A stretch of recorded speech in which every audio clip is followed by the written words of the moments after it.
I.S.U.P.K.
The Bible was never a religious book.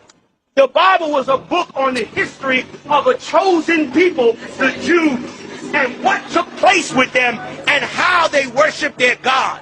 That's what it is. It's a history book like any other history book that you read on any other nation or people. You got history on all kind of nations and the gods that they... But the white man knew something that you don't know. He knew that this history book was true. And he said, we can't keep this history book among one people. We're going to have to take this history book and teach it to the world. Where did that start? In the Roman Empire.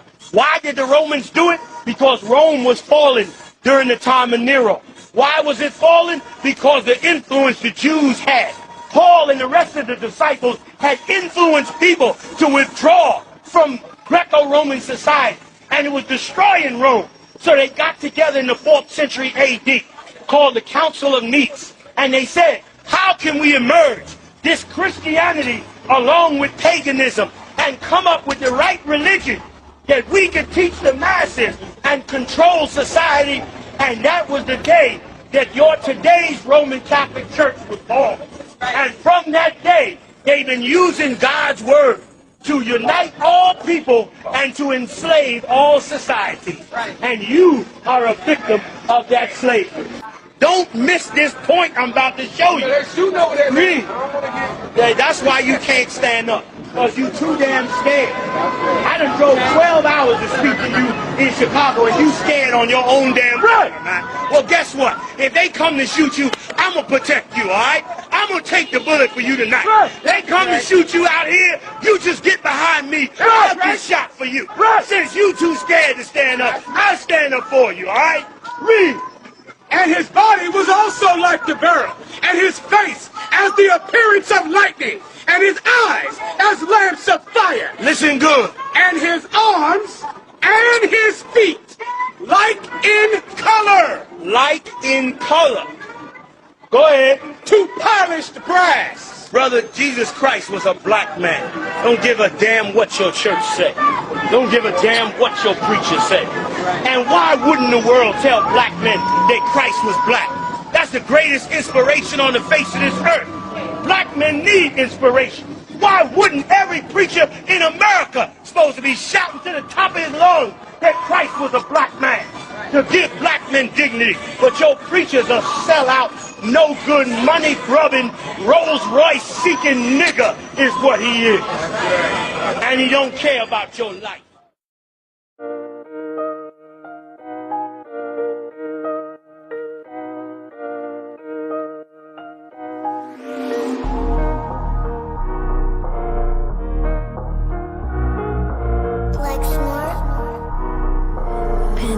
Kill the beat.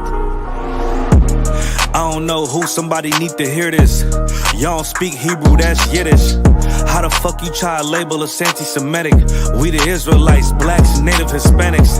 The Germans getting locked up for the Holocaust. Meanwhile, black people still up in the Holocaust. 100 million of us died in the transatlantic. 6 million died, y'all want the world to never forget it. You can never be a Jew, you a Ashkenaz. This ain't a star dum-dum, a gun die or die. Yeah, Yeezy told the truth and got ostracized. Not one person in the Bible had met on the yarmulke. We was slaves in America like we was in Egypt. Y'all don't even fit the curses in the Torah neither.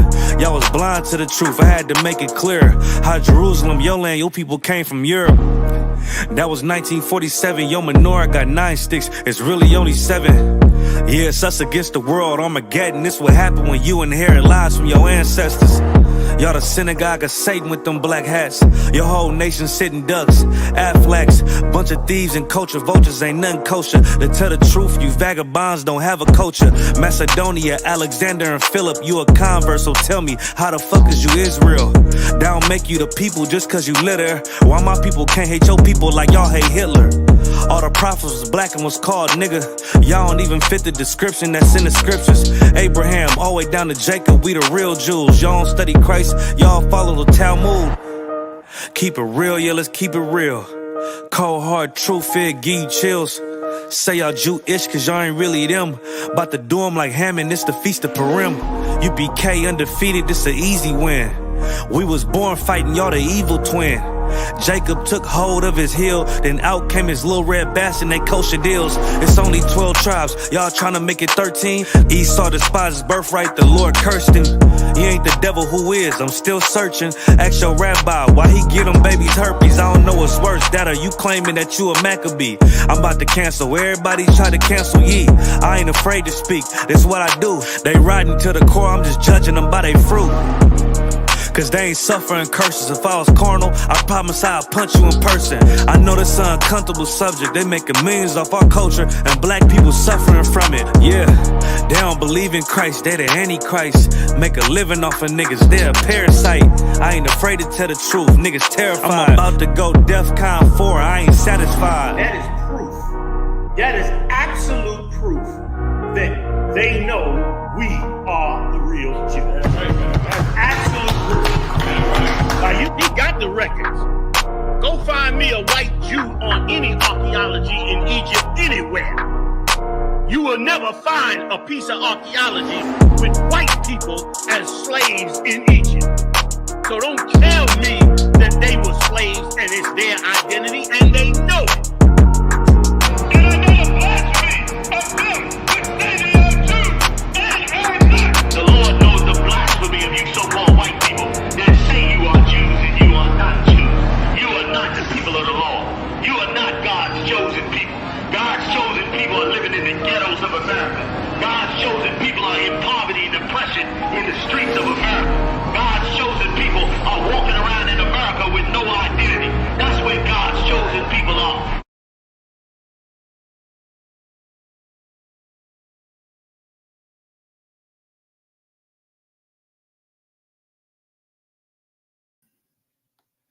Hey, Shalom, Yahweh Shem Yashai Barakatam, Yahweh Shema Alathan, Bahashem Yahushai. I got Officer Magana Moth, all right?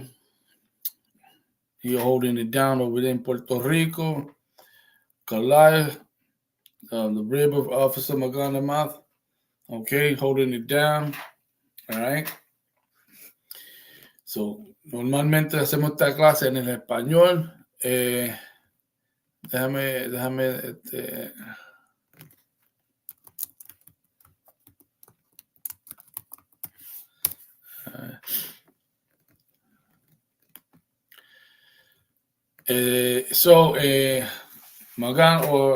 Magan, si tienes preguntas lo puedes poner en el comentario. Si Calais, si tú tienes preguntas también tú lo puedes ponerle en el comentario. Right here on Tumblr. I got Chris Miran and Alan. If you got any questions, this is the Q&A for y'all on the Tumblr. Pero en español, if you do speak Spanish, join me. I.S.U.P.K Puerto Rico. Right, you can type that in the search on YouTube, or if you want Twitter, you can do the same. Or if you want Twitch, if you want Reddit, if you want Pinterest, and of course Tumblr, you can also check it out there. And put your comments if you have any questions. If you speak Spanish, únete. All right, the title is I.S.U.P.K. You want to search I.S.U.P.K Puerto Rico to join in. Or you could do I.S.U.P.K DR or I.S.U.P.K Honduras to join in as well. And look for the title. This says I.S.U.P.K Latinos Presenta Desglose Biblico, okay, which means scripture breakdown. Pero hoy, ya tú sabes, todo el mundo en modo celebración de acción de gracia, día de acción de gracia. Todo el mundo está preparándose para fiestar, ¿verdad? Y vacilón, y emborracharse, y jatarse las caras con pavo, con papa majada, o como otros dicen, púrpura de papa, ¿ok? Puré de papa, mala mía, dicen puré de papa, pero es la misma cosa, majada, puré, es la misma cosa. Anyway, preparándose con mucho gravy, ¿verdad? Salsita por encima de las papitas, vino, ron, coquito, ya tú sabes, preparándose para fiesta. Problema con eso es, ¿por qué nosotros tenemos que esperar cuando el opresor diga, mira, celebran el Día de Acción de Gracia en el tercer jueves del mes de noviembre de cada año? Porque las excusas están por ahí. Las excusas dicen, es el único día cuando podemos ver la familia, ¿verdad? Cuando todo el mundo tiene libre, esos son puro excusas. Entonces hay aquellos que dicen, yo no lo voy a celebrar, simplemente quiero estar reunido con mi familia y mis amigos. No estamos celebrando. Todo eso son excusas, porque aunque tú no celebras Día de Acción de Gracia, pero te unes con tus amigos en el Día de Acción de Gracia, es como tú también celebrando. Es como alguien que fuma marihuana y el vendedor no fuma, right? Y entonces, no, yo no fumo marihuana, pero lo vende. Son los dos tan culpables. Es la misma cosa. Celebración de Día de Acción de Gracia, right? Tiene que ver con actos de terrorismo y el asesinato de nuestros hermanos del tribu de Gad y del tribu de Rubén. ¿Ok? Cuando los colonizadores, los opresores llegaron a esta tierra y decidieron, en deber de vivir en paz, decidieron de destruir a nuestro hermano, a nuestra hermana, a nuestros hijos, a nuestras abuelas, los tíos, los abuelos, en aquel entonces. Y esa es la realidad. Y nadie piensa en lo que sufrieron en aquel entonces nuestra familia, lo que sufrieron. Primero, sufrieron las enfermedades que estos colonizadores contaminaron, ¿verdad? Con no sé cómo se dice en español, pero smallpox, ¿verdad? Ya nuestro hermano está un débil porque nunca ha estado al lado con enfermedades así. Y no tenían cura en aquel entonces. Aparte de eso, vino el colonizador y empezó a matar, a ultrajar, a destruir, a aterrorizar a los indios norteamericanos. ¿Ok? Y después aquellos que sobrevivieron lo esclavizaron. En 2023, muchos de nosotros en Puerto Rico, ¿verdad? Sea aquí o sea allá en la isla, nos sentamos a comer con la familia, celebrando un día que tenía su origen en la destrucción, el holocausto de nuestra gente, los hermanos de los tribus de Gad o los indios norteamericanos.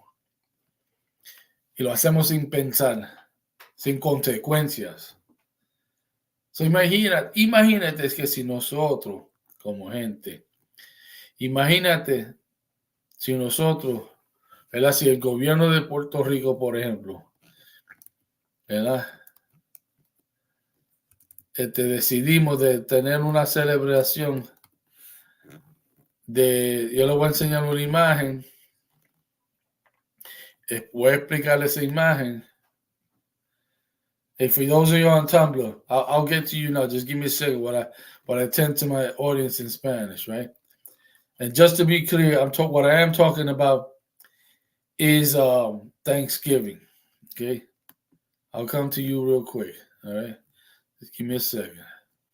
So anyway, imagínate que si nosotros hubiese decidido por el gobierno de Puerto Rico decidir, ¿verdad? Que todo en Puerto Rico vamos a tener otra celebración en Puerto Rico.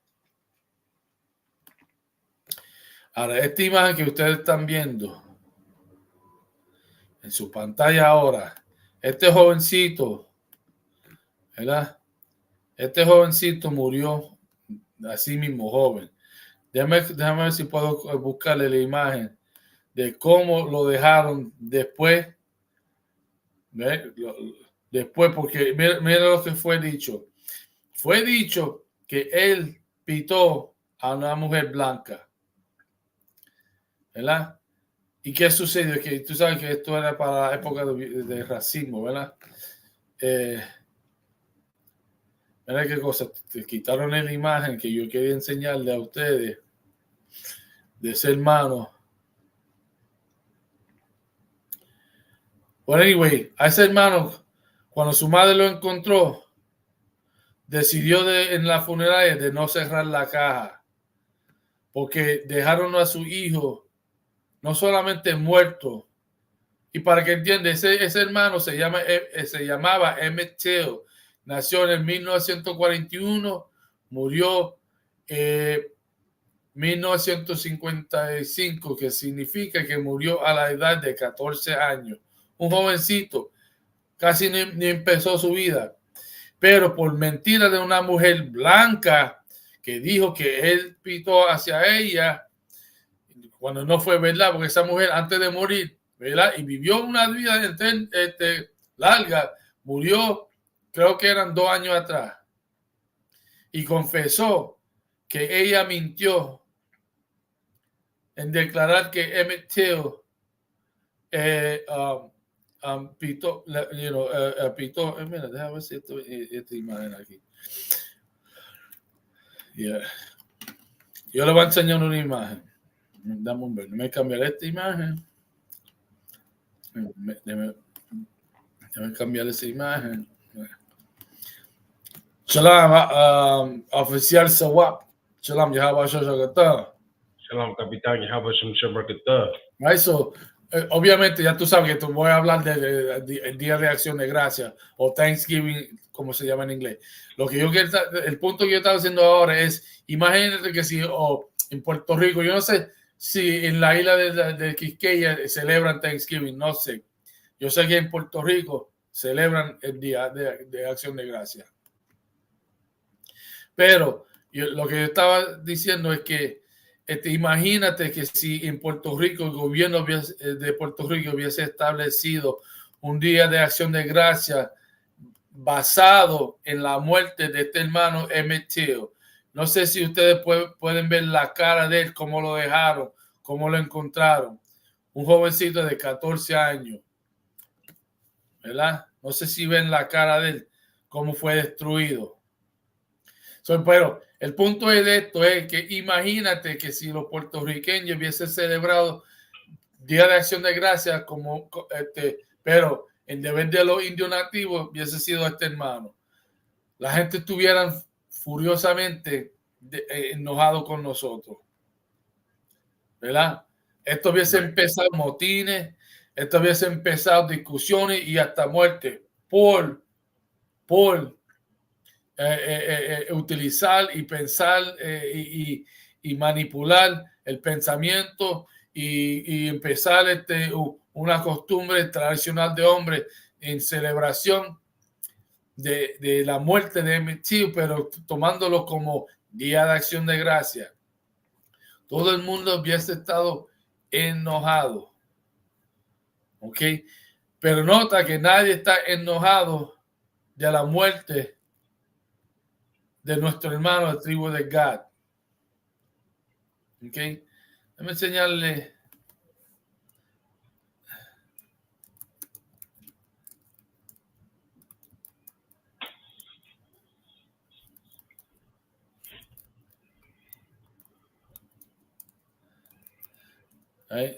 Déjame enseñarle otra imagen para que todo el mundo entienda el sufrimiento de nuestros hermanos, este mismo es, el tribu de Gad.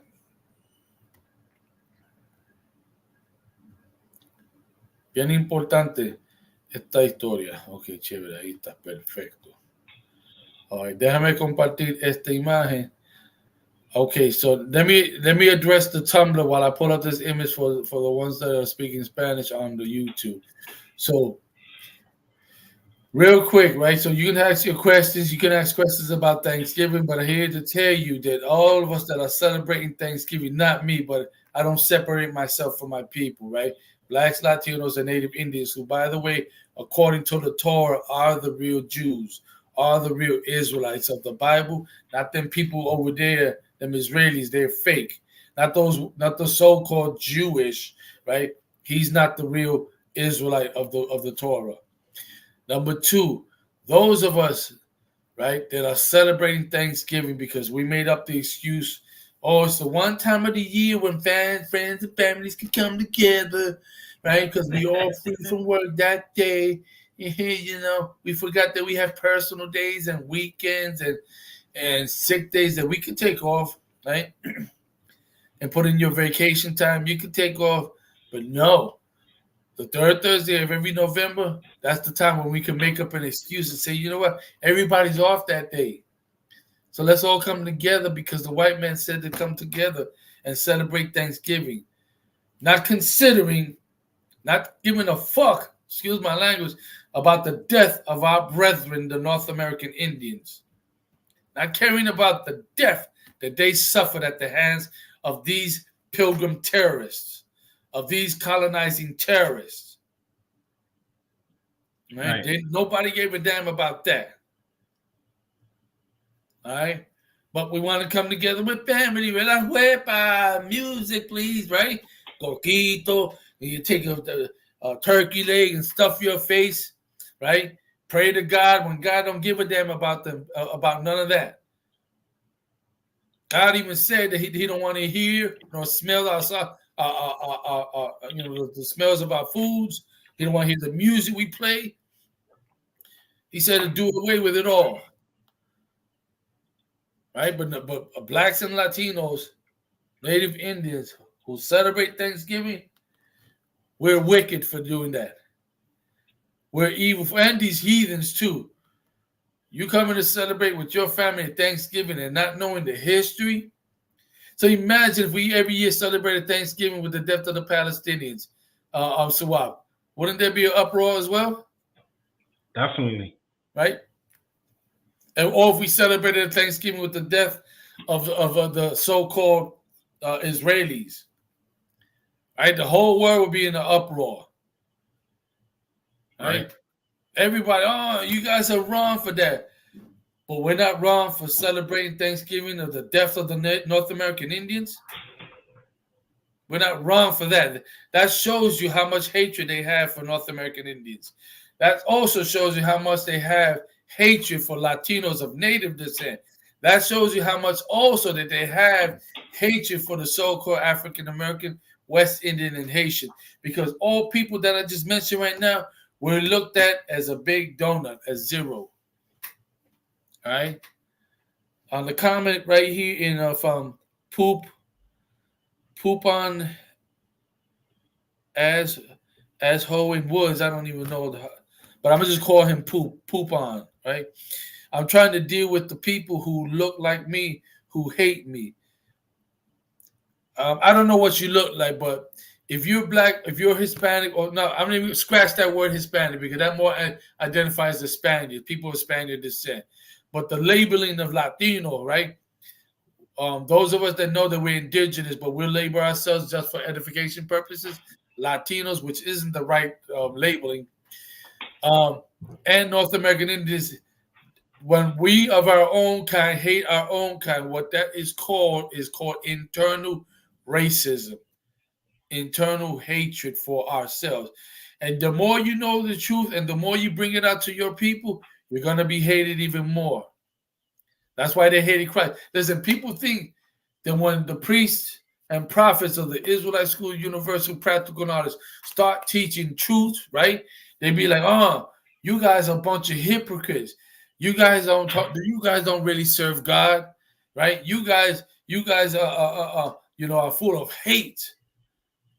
But they never questioned this, right? They never questioned, well, why did they want to kill Christ? If Christ was all about peace, hey, besides Christ, which is the primary thing, but why also did they hated Peter? Why also they hated Paul?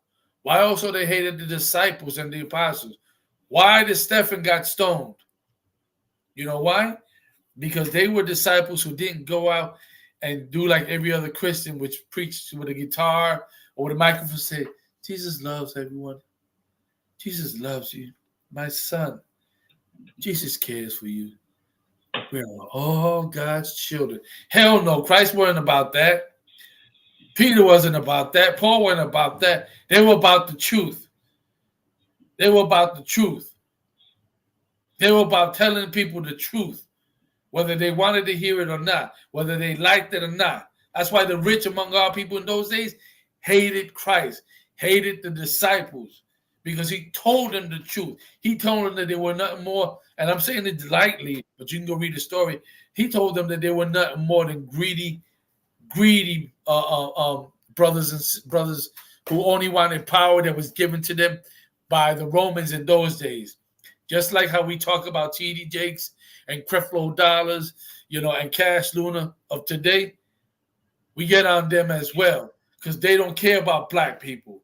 They don't care about Latinos. They don't care about Native Indians. So we get on them. And guess what? We get all the hatred from everybody that loves T.D. Jakes, everybody that loves Creflo Dollars, everybody that loves the Black Caucus or the Latino Caucus. We get all the hate for them because you know why? Because we tell the truth. And also, when we go out to these streets and teach our people, you know how much our people hate us for saying black man, Latino, just this phrase, check it out. And I know if you probably experienced this, Swap, right? Black man, Latino, Native Indian, you are the greatest people on the face of the earth. God chose you. And then we show a scripture. And then all of a sudden there's an uproar. There's an uproar because we told black people and Latinos and Native Indians that they're the greatest people on the face of the earth above everybody on the face of the earth. That's a problem. That's a problem. Right? To celebrate Thanksgiving is an evil thing.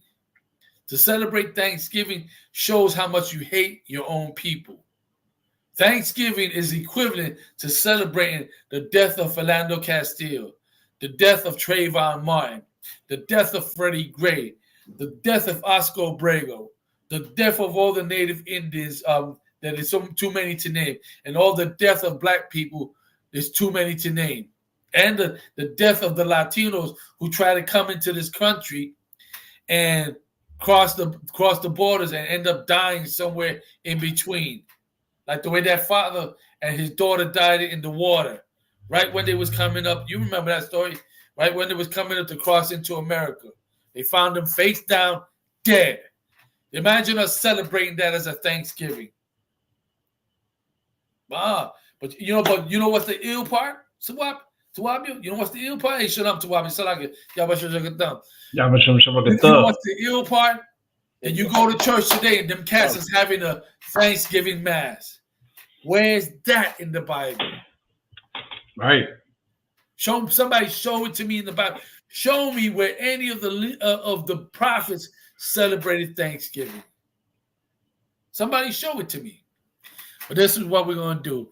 I'm going to switch back to Spanish. Que alguien me enseñe en la Biblia, ¿verdad? Donde un discípulo, profeta, un líder entre Israel celebrando el Día de Acción de Gracias.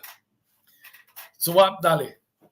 Y decir también que esta gente, pues tanto que privan de que están incluyendo a todo el mundo, lo que sea, ellos, aunque tú no creas o no creas, te dan ese pavo gratis en ese trabajo. Ajá. Pero para los Ahora, días tuyos no le importa. Te voy a decir algo. Si te dan el pavo, comida es comida. Lo que sí es, no lo preparen el Día de Acción de Gracias. Right. Espera hasta el mes después. Okay? For those of you curious, well, what if my job gave me a turkey? Well, they gave you a turkey. It's still food. Take it home. Here's what you don't do. Don't celebrate it. Don't cook it on Thanksgiving. Do nothing with it. Put it away. Throw it up in the freezer. Forget about it until January or something, maybe February. Don't do it in celebration of Thanksgiving, because guess what? You can buy turkey any time of the year too, right? There's turkeys available every time, any time of the year.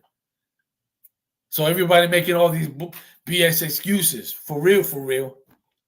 We're making excuses. Blacks and Latinos and Native Indians, we're making excuses to join with our damn oppressor to celebrate the death of our family members. How messed up are we? How destroyed are we? But no, don't tell me nothing. I do what I want to do. No problem. Our job as priests and prophets of the Most High is what the Lord says. As a matter of fact, búscamelo. Donde he said, cry out loud, spare not.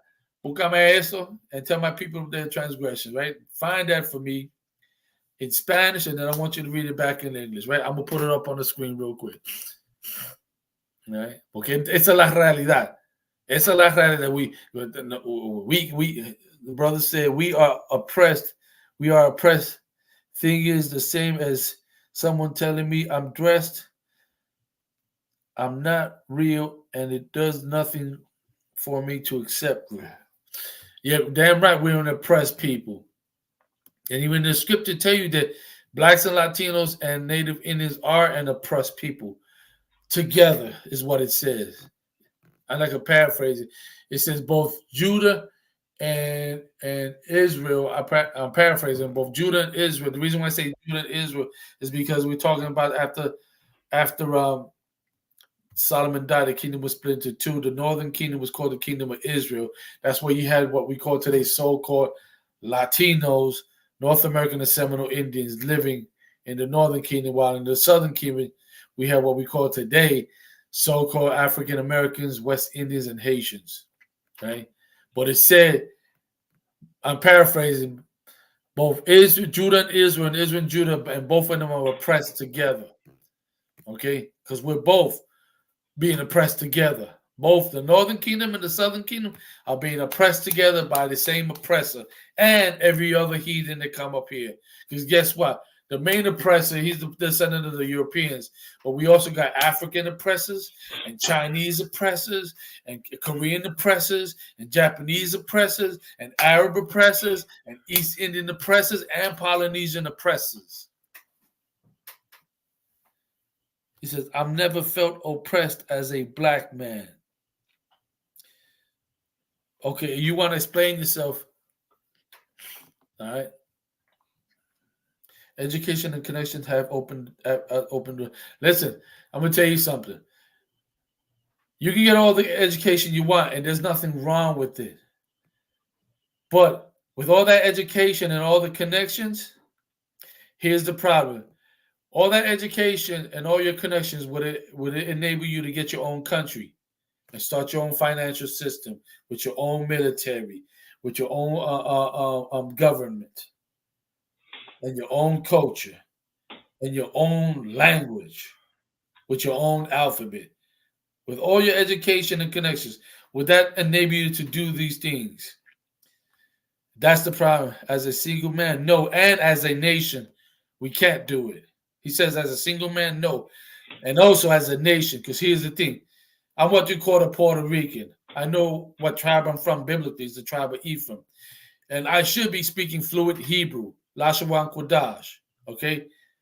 That should be my everyday tongue. but I'm speaking English. Y también hablo español. So you see the problem? You see the problem, right? I'm speaking two slave master languages. Again, and then think about this. Puerto Ricans are descendants of the Taino Indians, right? The Taino Indians, right? They had a bastardized version of the Hebrew because without the Lord, of course, you're going to become like the heathen, right? I don't even speak Arawak, which was a bastardized version of Hebrew. Our names should not be Hector and Jose and Julio and all that. Not, you know, our name should not be in Spanish. You know, if we want to say Jose, Jose is Joseph. In English, in the Hebrew is I.S.U.P.K, right? That's the way it's supposed to be. I should be calling myself I.S.U.P.K or a brother, you know, could name himself Dan Ya'ala or Dan after Dan in the Bible, right? Could call himself Shemaiah one after Simeon in the Bible, right? That's what we should be, you know, our native tongues. That's our real native tongue. What I just spoke was actual black man, Hispanic, excuse me, I keep saying Hispanic. Black man, Latino, and Native Indian. That's our natural native tongue. Not Spanish, not English, not Patois, not French, not Creole, not Portuguese, and none of that. German, that's not our native tongue. All right. But as a people, as a whole, we can't do that. So you can get your education if that's going to help you get paid, you know what I'm saying? But if you're going to get paid, make sure you send your tithes to Israelite School University of Practical Knowledge. Go to our website, pay 10% of your money. If you're Black, Latino, Native Indian, you know why I'm telling you that? Because it's an order by God in his commandments that every black man, every West Indian, every Haitian, every Latino of indigenous descent, every North American and Seminole Indian, according to the Torah, we're to pay 10% of our salaries, of our what they call it, our gains. That's an order. That's commandment. The word commandment means an order, okay? So now, scripture, lo que pedí, vamos a hacer esto en español. Poop, if you have any other, you know, questions, comments, don't be afraid, because I know it's obvious that you ain't afraid to put comments over here, whereas I got other people up in here who don't say nothing. All right, Swap, ¿me conseguiste esto? La escritura que pedí. Claro. Estamos en el libro de Isaías, capítulo 58, versículo 1. Ok, déjame poner la pantalla para aquellos que quieren ver Isaías 50 y qué. 58 y versículo 1. Isaías 58 y 28. 58 y después versículo 1. 1, okay, chévere. So now, let me first put that in Spanish right here. So that way we get some understanding. Yo lo tengo en los dos idiomas. Me la hace, pero lo que sí que quiero poner en la pantalla para que aquellos que están viendo esto, que lo van a ver en el futuro, que la leen también con nosotros, ¿ok? Y eso es lo que quiero hacer, right?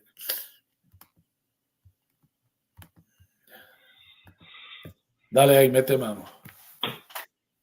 Del libro de Isaías, capítulo 58, versículo 1.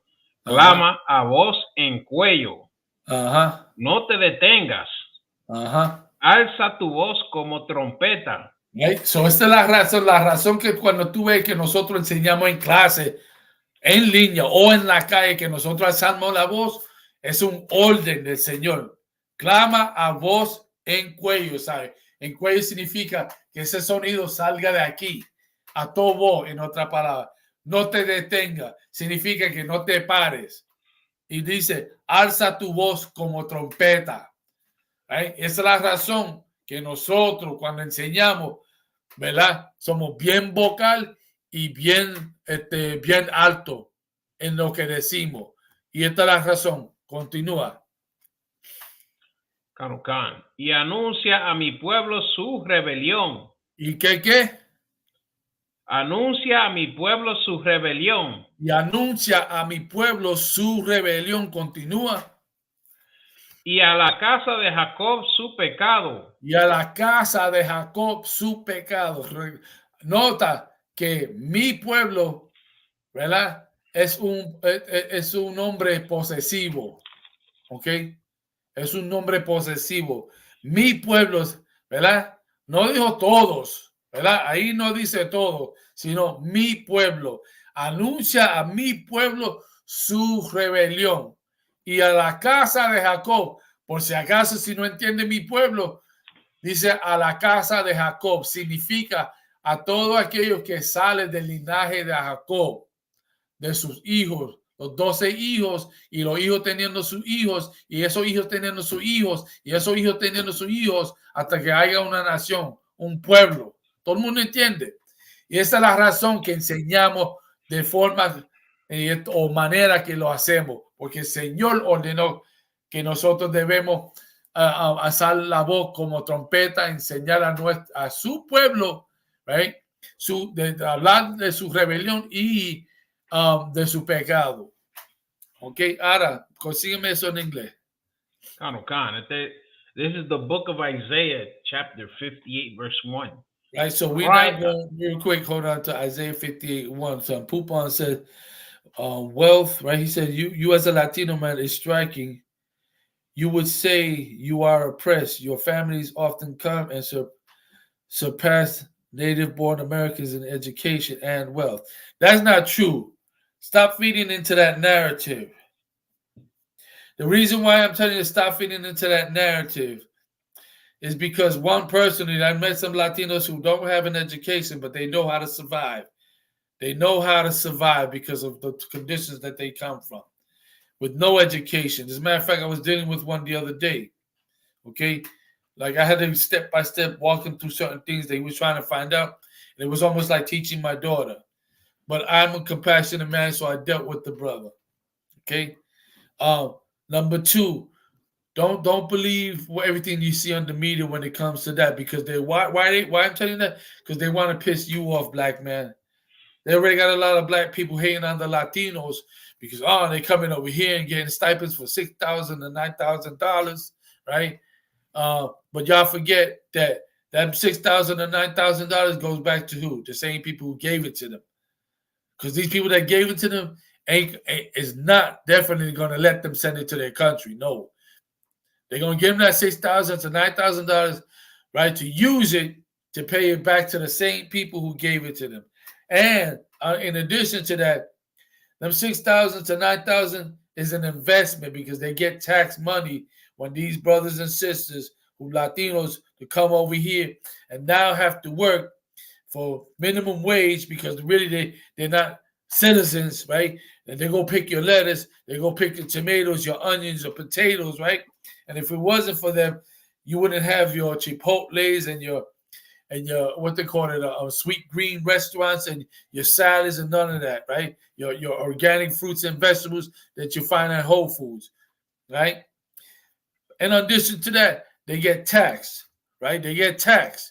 So now them $6,000 to $9,000 stipend is just an investment. They'll get that back and way more through taxes and leave the Latinos in poverty.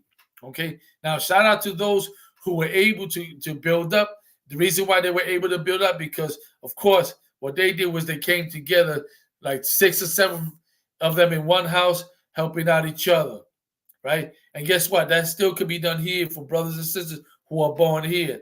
The problem is that we're following after the same oppressor who put what they call the rugged individualism mindset in us.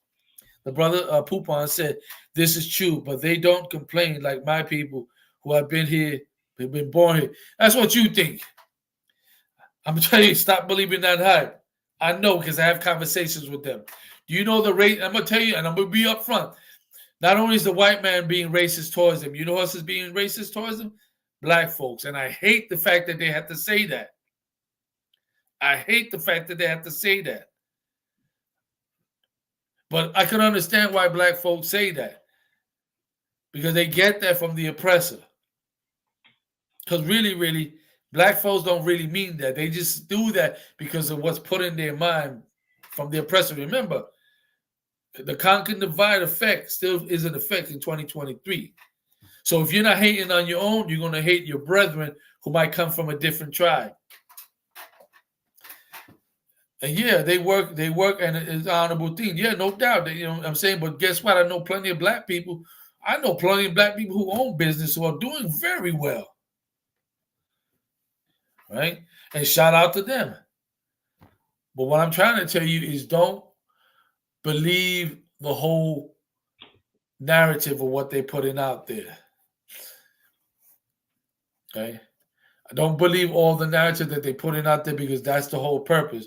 They want black people to hate on Latinos. They want Latinos to hate on black people when we should not hate each other.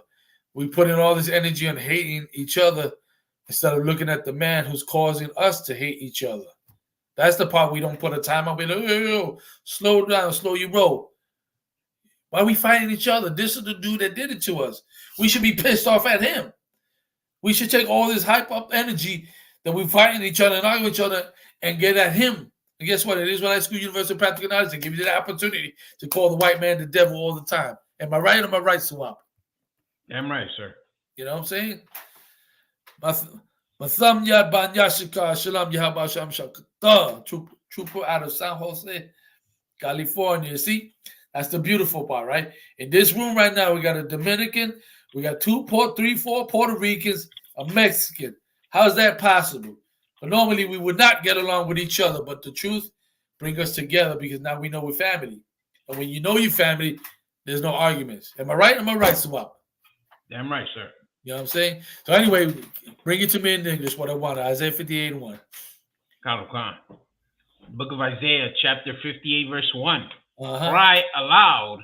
God said, cry out loud. Go ahead. Spare not. And spare not. Meaning don't hold back. Go ahead. Lift up thy voice like a trumpet. And lift up your voice like a trumpet. Notice that the Lord said, lift up your voice like a trumpet. But to do what? To go like this in church? Jesus! Is that what we're supposed to do? And pour oil on somebody that we're talking about anointing? The oil. The Lord is telling us right now to go real loud. Is that what it's telling us? Like the way they do in these churches? Let's find out what God said to do with lifting up our voice and spare not. Cry out loud and spare not. Lift up that voice like a trumpet. Read. And show my people their transgression. And do what?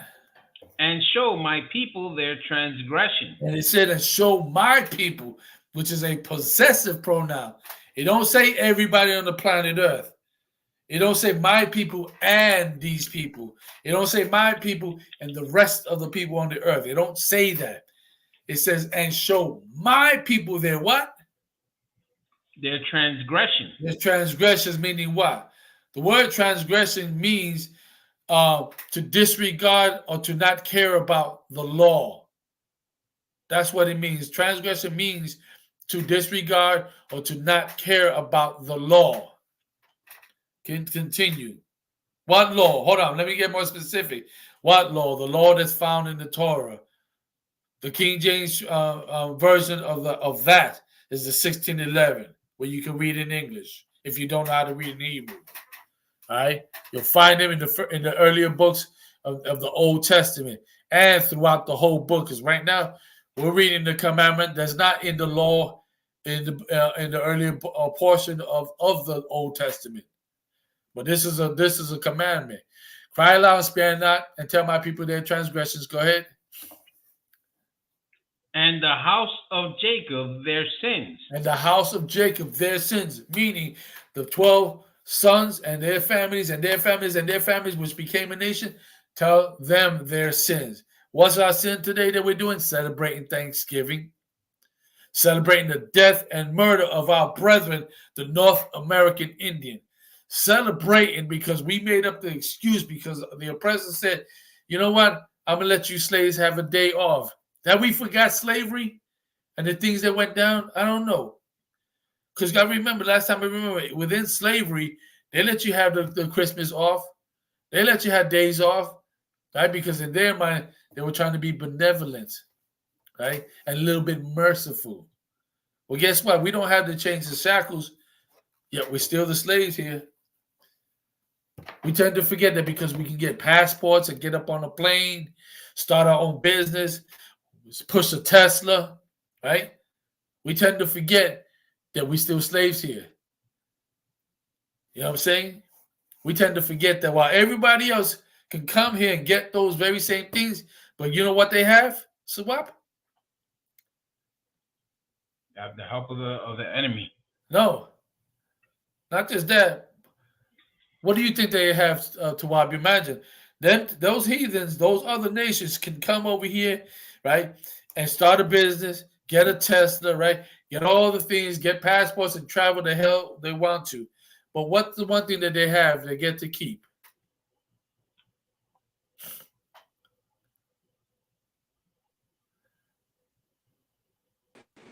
If I may, sir, they got the help from the other nations from Babylon. Okay, that's similar to what Swap said.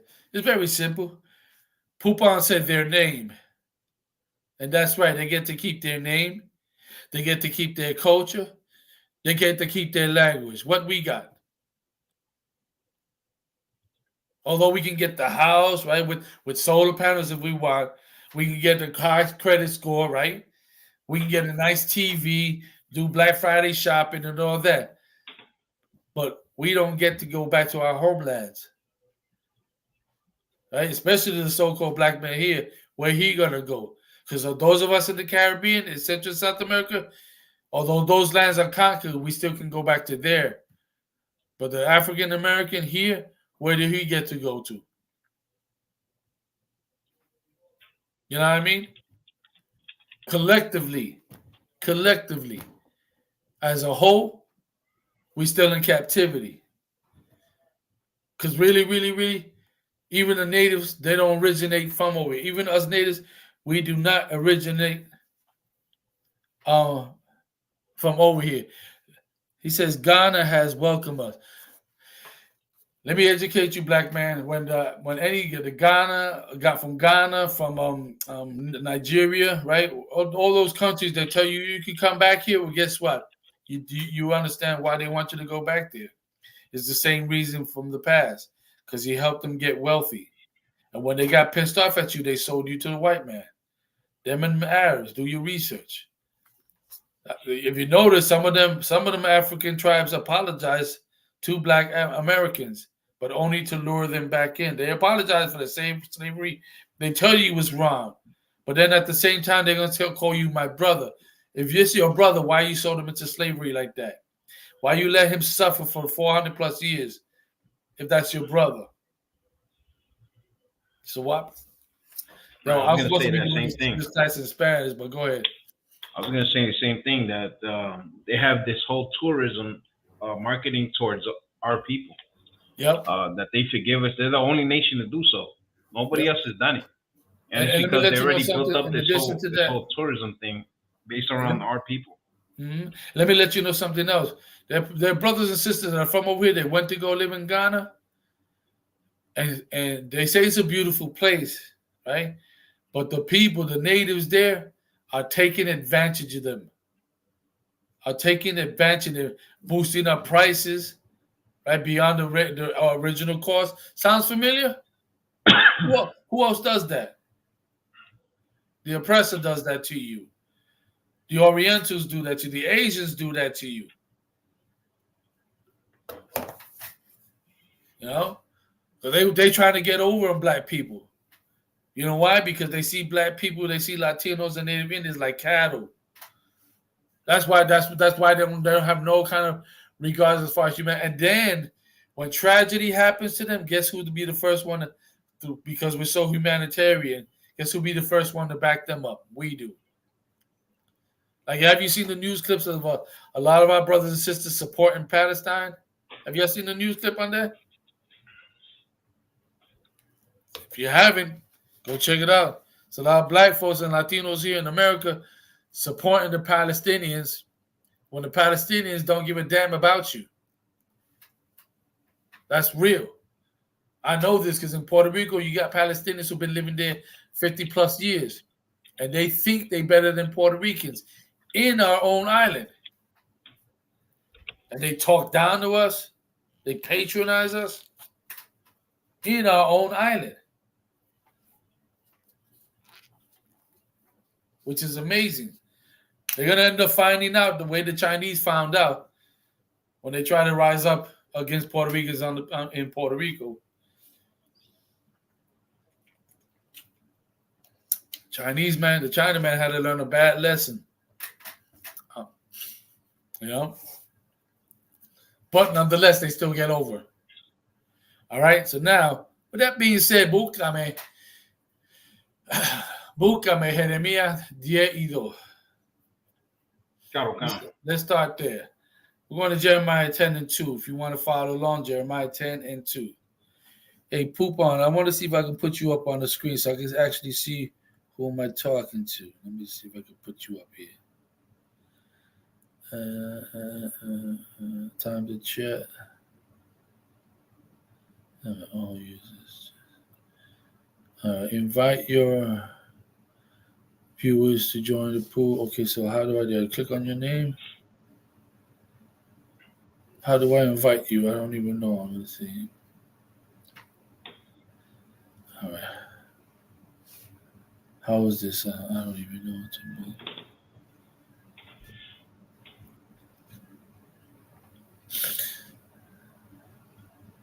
I don't know, Poupon. I don't know if you send me an invitation if you want to come up to the screen, and I'll put you up. I'm going to end the next guest because I don't even know how to put people up on the screen. I know you can add a guest. No one's requesting. Okay, if you want to come up on the screen so that way you can have a live conversation with me on the screen, then that's fine. So I can actually hear you versus seeing your text. Anyway, Jeremías 10:2, vamos ahí.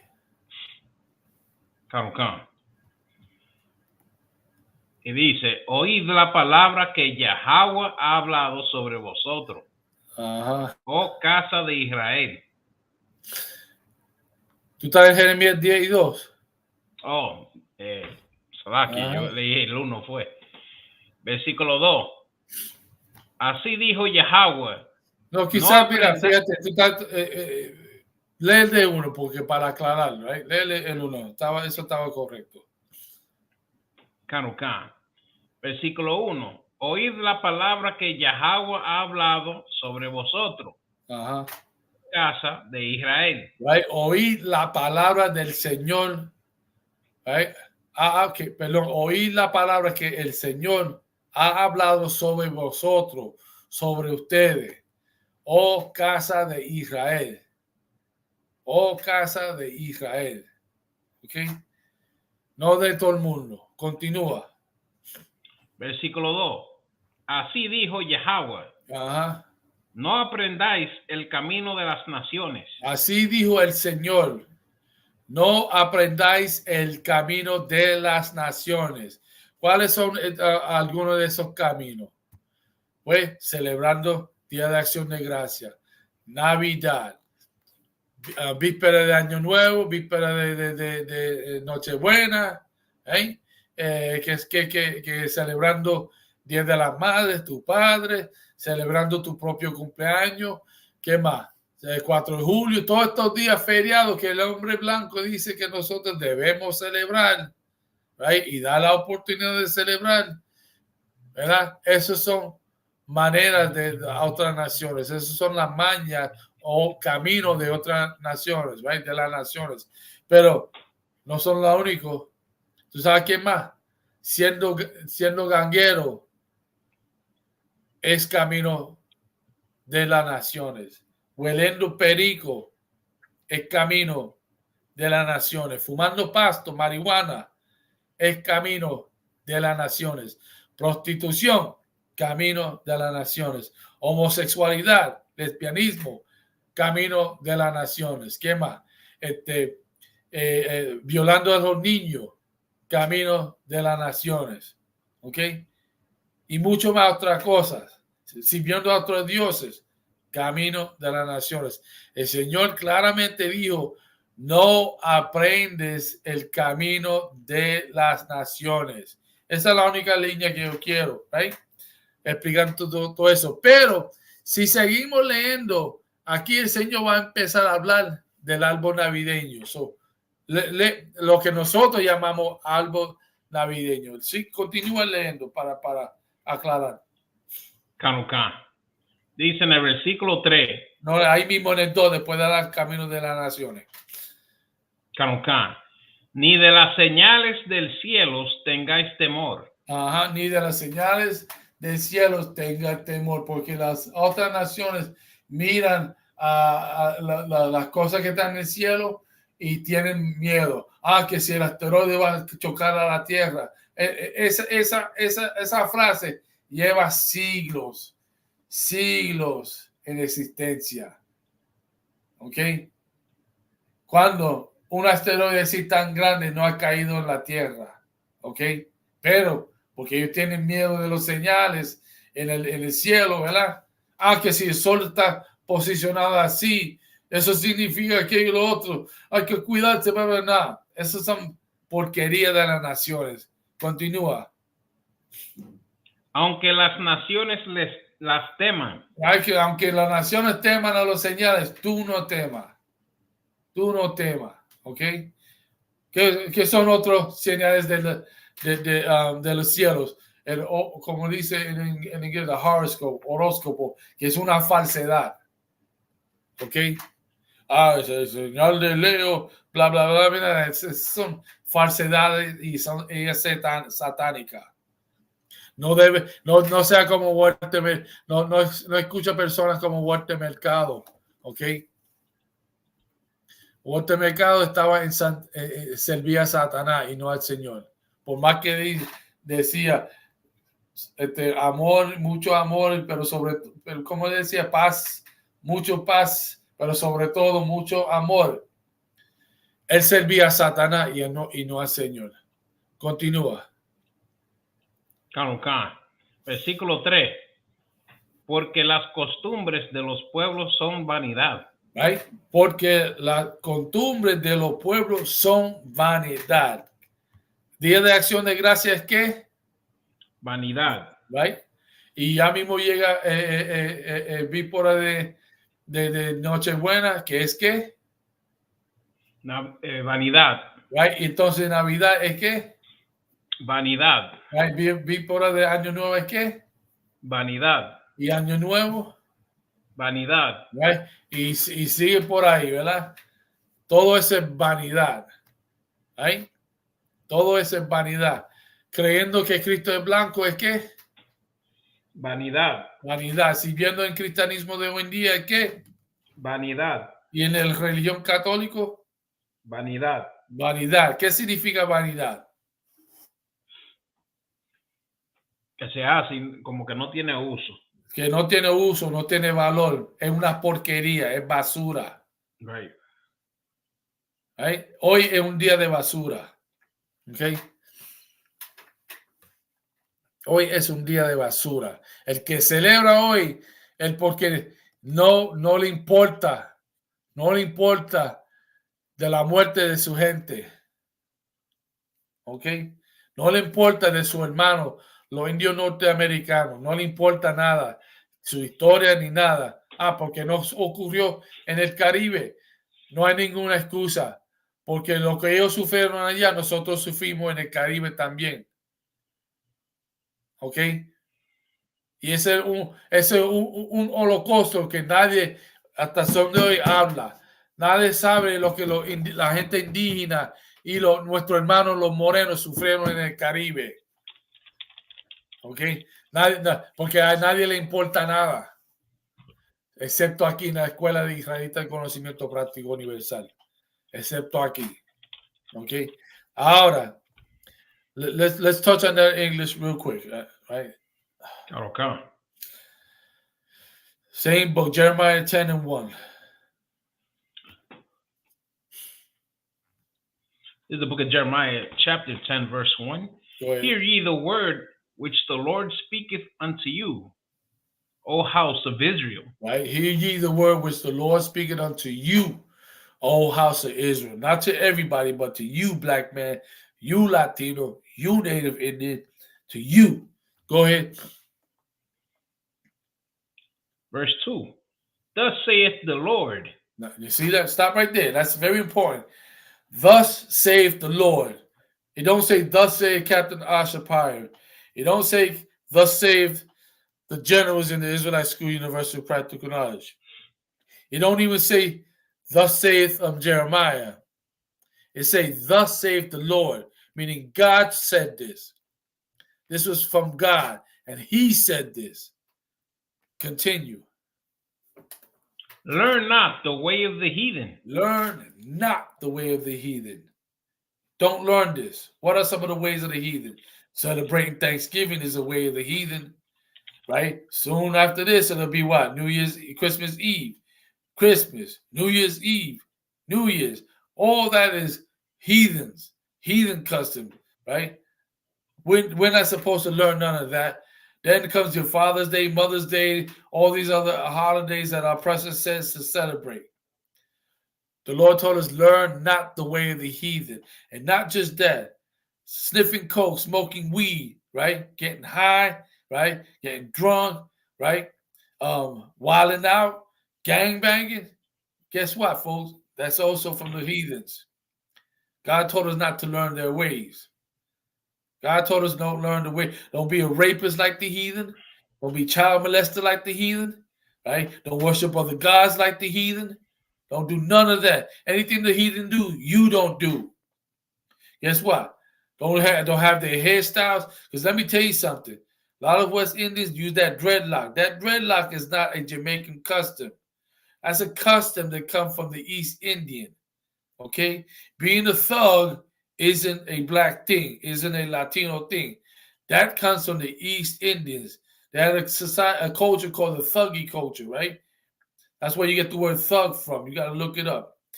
And that's what they used to do.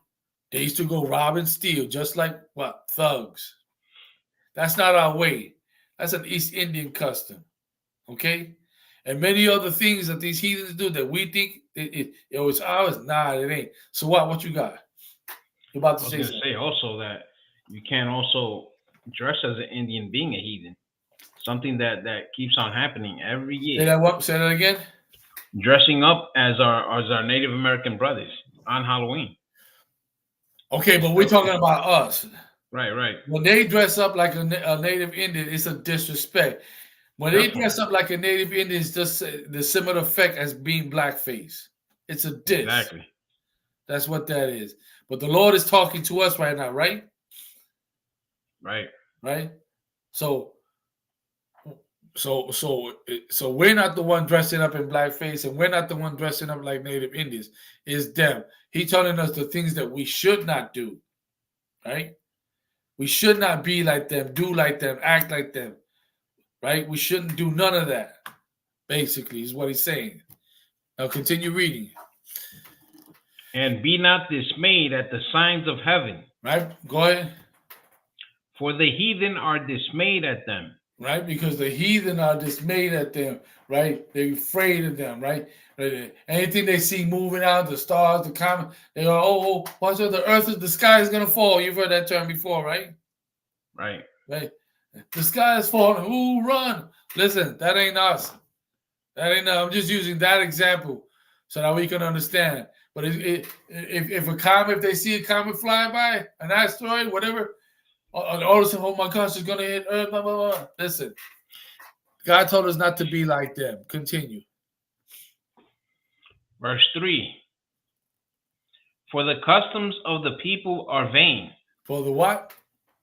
For the customs of the people are vain. Right? For the customs of the people are vain. God is telling us that the heathen's customs, they mean nothing. They're worthless. They're garbage. All right? When you celebrate Ramadan and you're a black man and you're into Islam, listen, even Islam is garbage. Christianity is garbage. Judaism is garbage. Buddhism is garbage. Religion is garbage. It's trash. The Lord never told his people to worship him in Christianity. I don't know. Am I wrong? Did you ever read in the Bible or in the Torah that it says worship me in Christianity? Anybody? Huh? Did he ever say to do it in Islam? Anybody? Did he ever say, no, call me Buddha, call me Allah? Is that in the scriptures? No, it ain't. There's nowhere in the Bible where the Lord said you have to make up a religion, and through that religion, or join a religion, and through that religion, come worship me. That's not in the Bible. That's like heathen customs. That's nowhere in the Bible. Nowhere. All right. If you're a black man, Latino, Native Indian, you're into religion, that's the stupidest thing you could have done. Period. Period. You into religion, that's the stupidest thing you could ever have done. Period. God gave his people laws, statutes, commandments. See how simple that is? And he told us they're not grievous to do. And that's love. Right? And all that is built on brotherhood, fraternity. That ain't hard to do. Nowhere in that is a religion. You can't get a religion out of a man should not dress with that which pertaineth to a woman. That's not a religion. Meaning, don't dress like a woman. If you're a man, don't dress like a woman. That you can't make up a religion.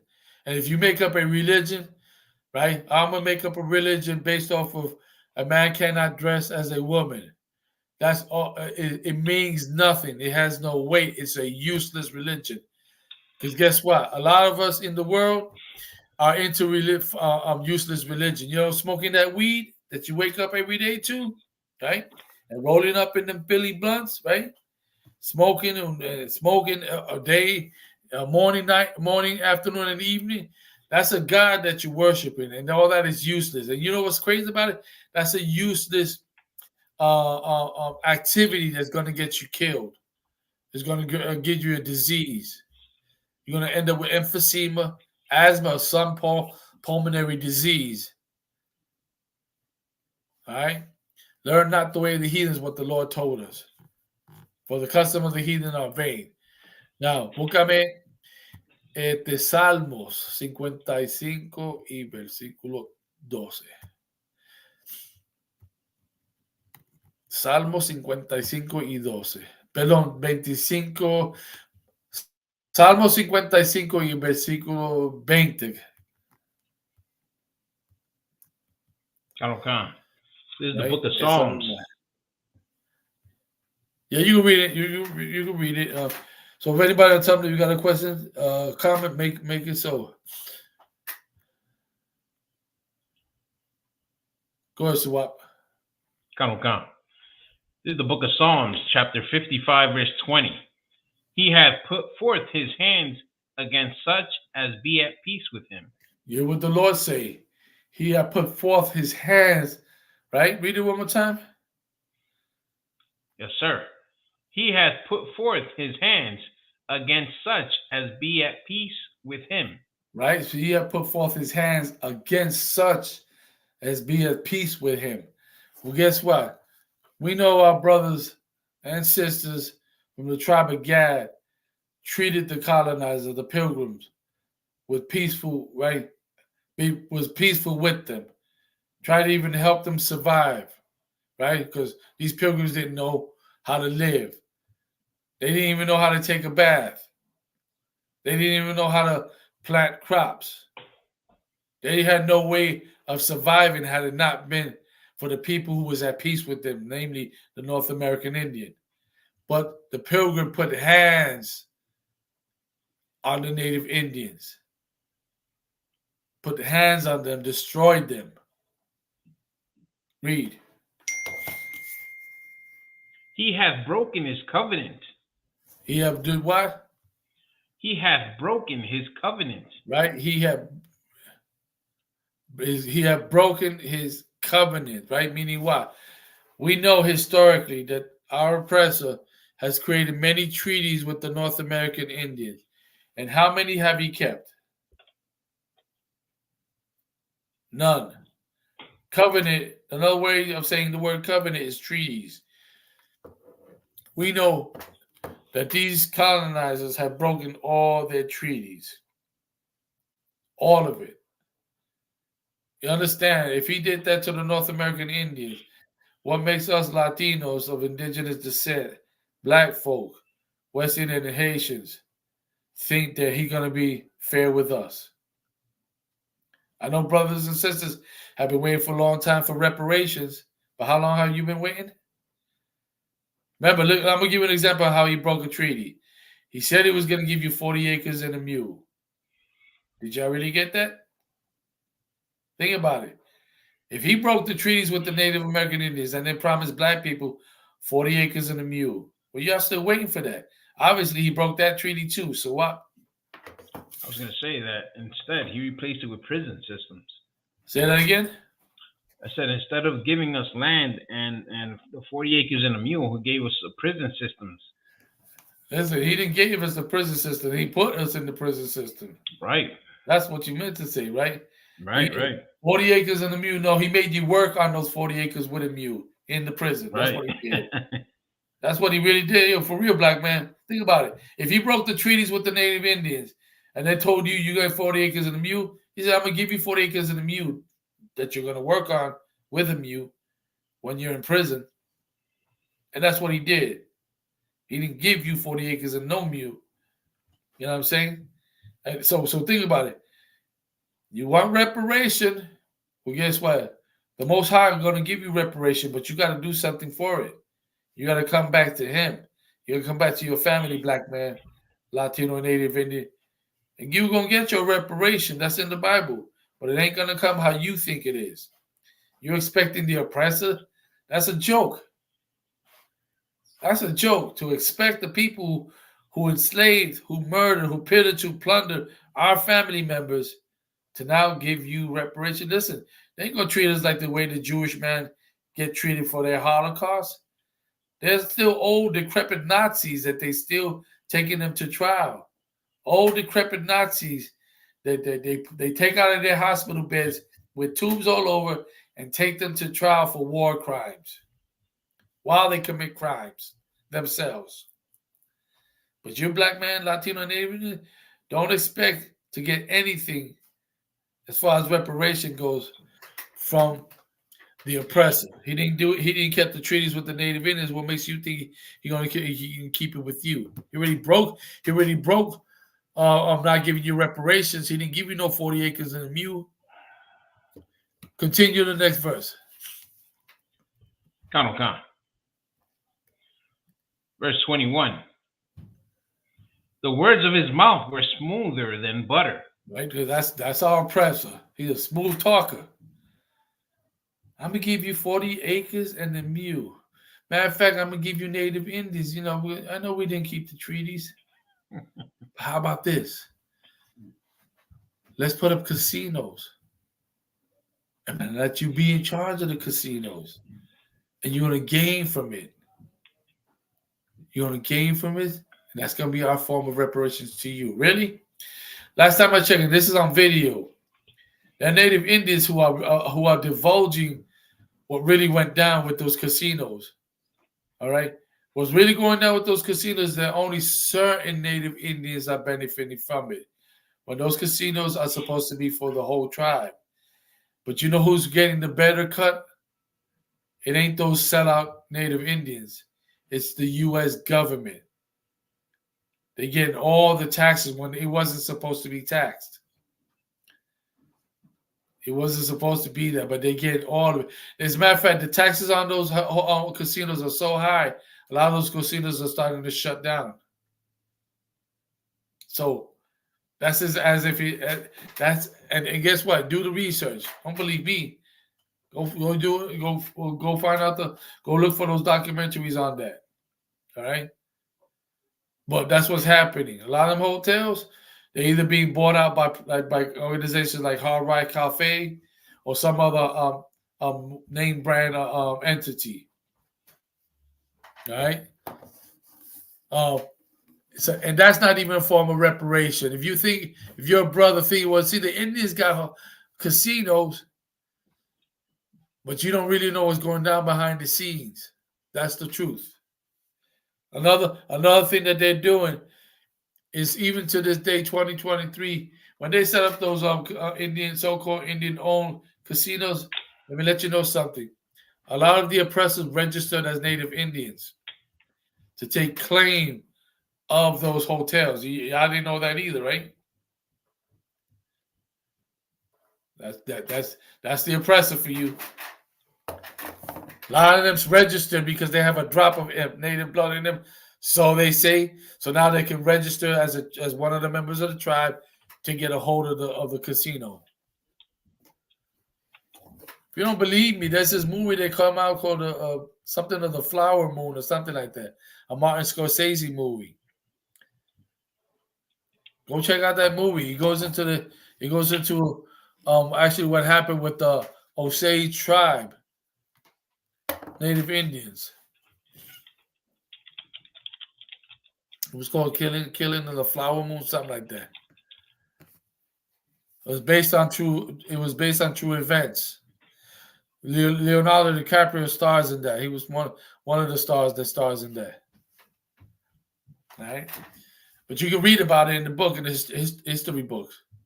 All right? So his words were what? Read it from the top one more time. The words of his mouth were smoother than butter. But the words of his mouth were smoother than butter. Like I say, he's a slick talker. Go ahead.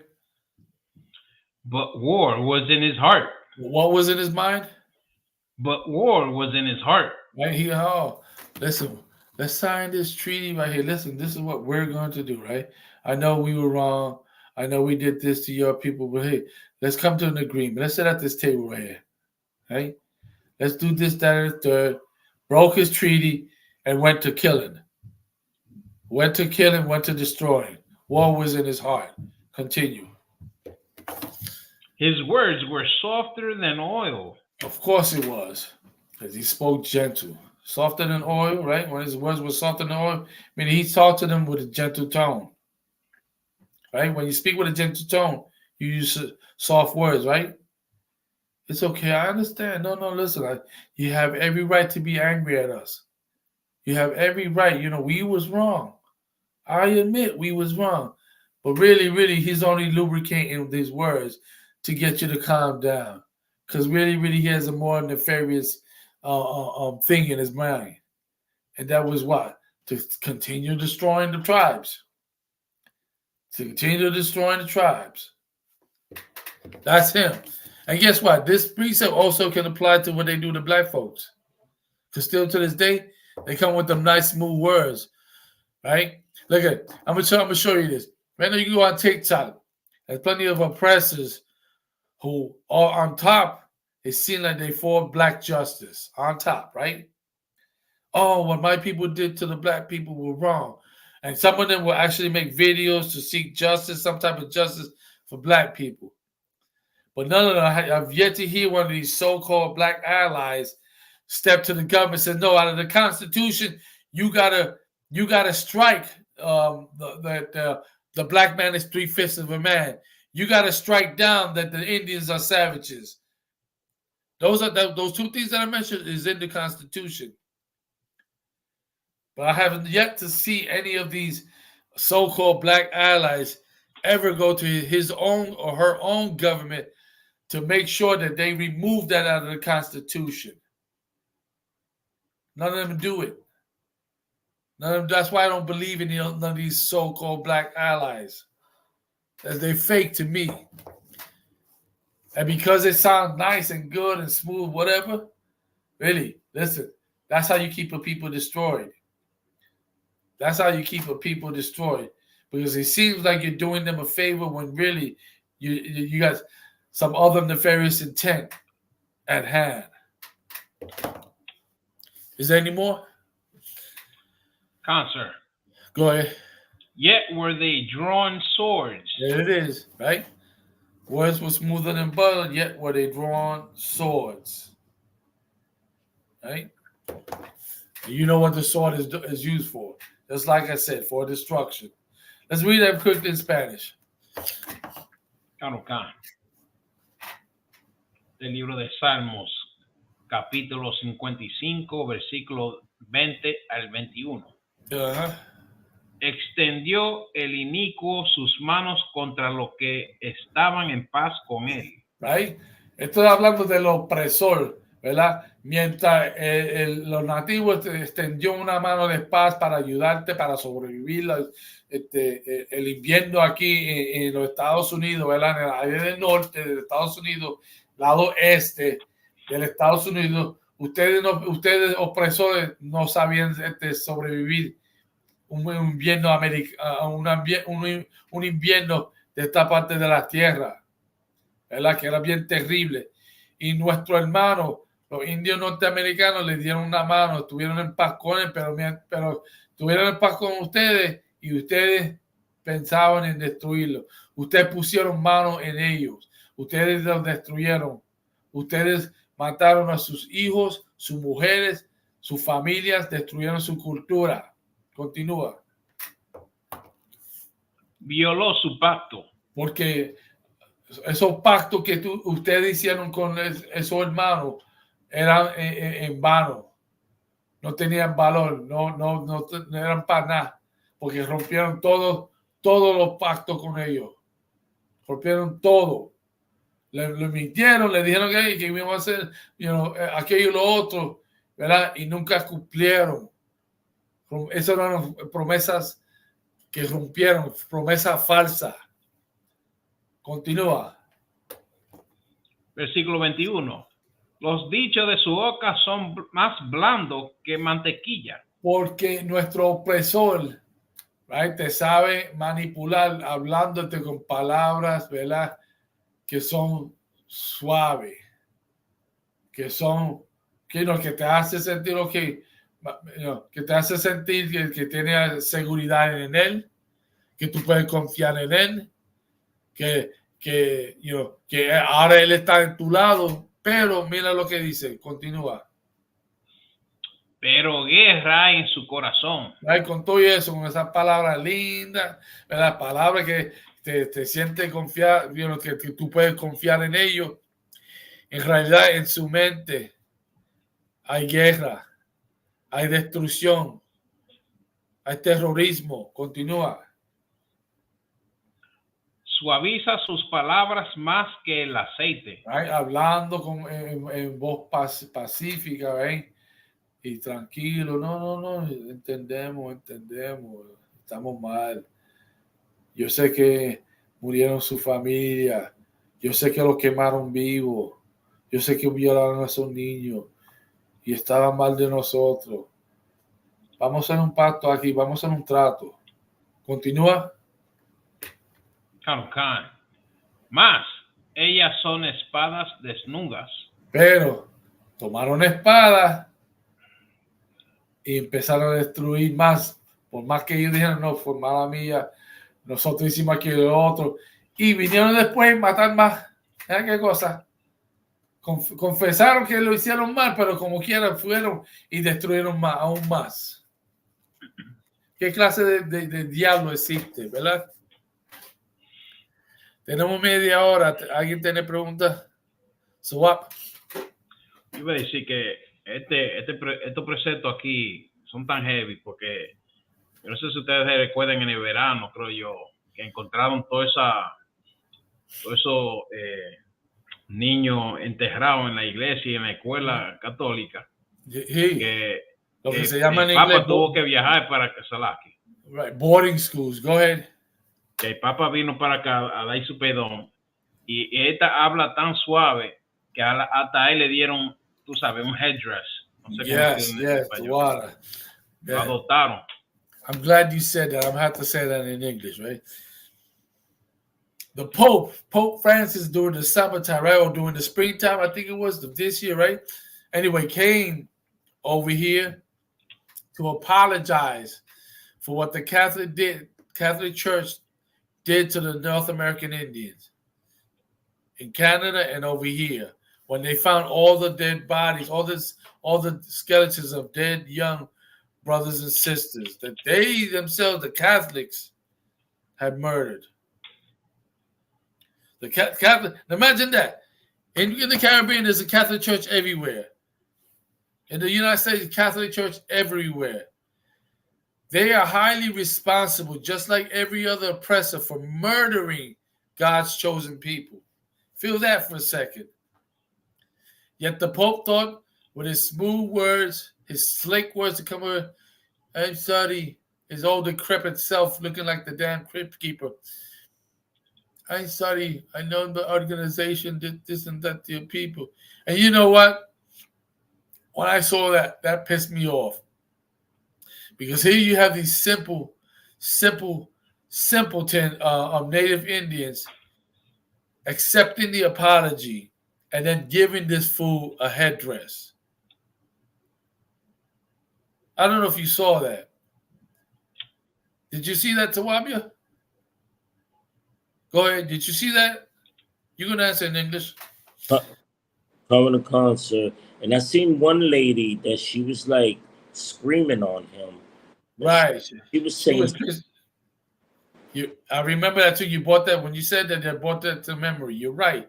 There was a sister, Native sister, who was against it all, and she was right.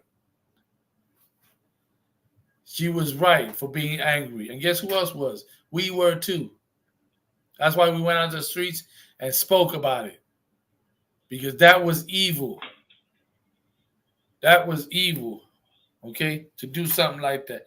How you going to be of a people who destroyed your people, who now they have a Thanksgiving and the celebration of the death of your people, and then you're going to allow this fool that his organization or the organization that he represents, who had more than 400 years of murdering your people, to now you accepting an apology, just an apology, and then go give him a chief's headdress. And it wasn't just any headdress. It was a chief's headdress. Feel that for a second.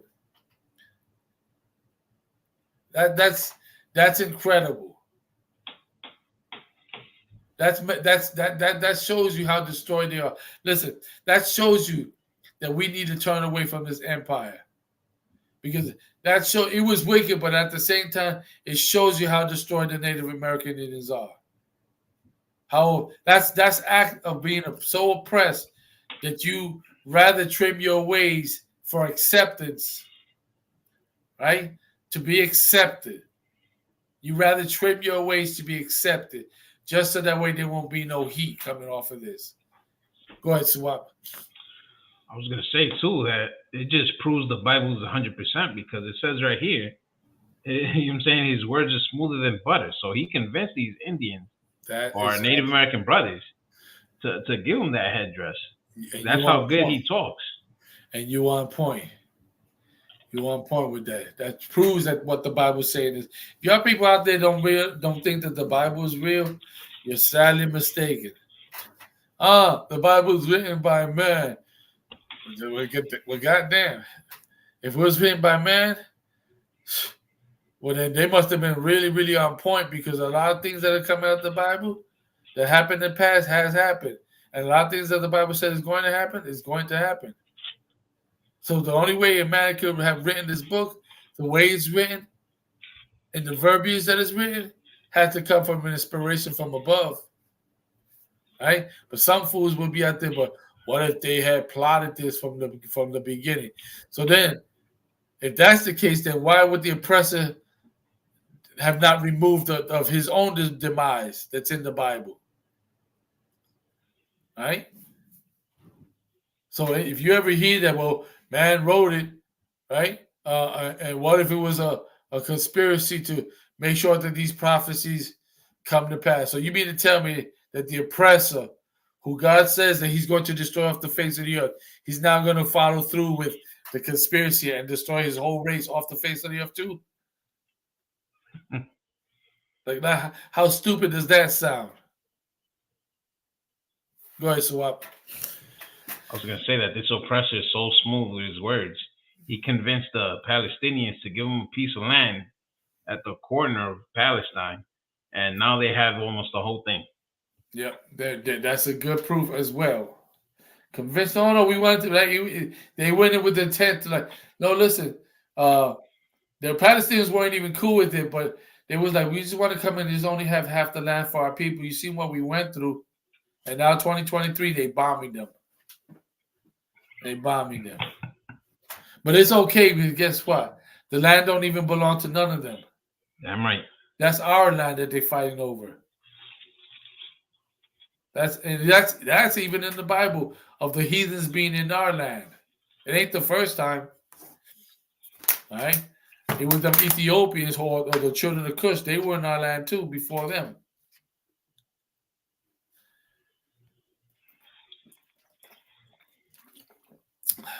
All right. Any questions, comments? We got a few minutes left. We got like half an hour left. If not, we'll go into some things right here. Now we can go. What about people on Tumblr? You got any questions? There's a Q&A time. We go back to Revelation where we left off last week. 18 and what? See if anybody remember. I'll get there right now, sir.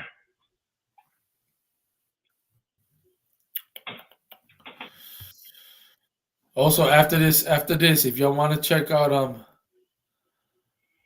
General Muhammad's class that he's teaching, it says starts 6:30 p.m. Okay, so this already started. So then 6:30. So it might have finished already because they're an hour before us in Texas.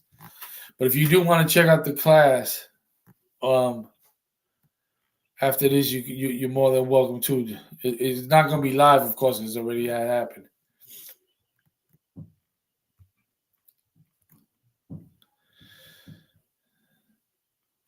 Pero búscame en Apocalipsis, ¿qué? 18 y qué.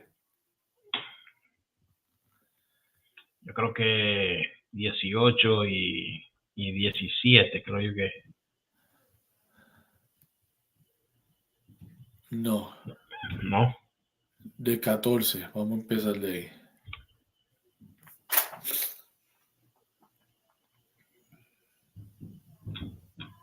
Khan. This is the book of Revelation, chapter 18, verse 14.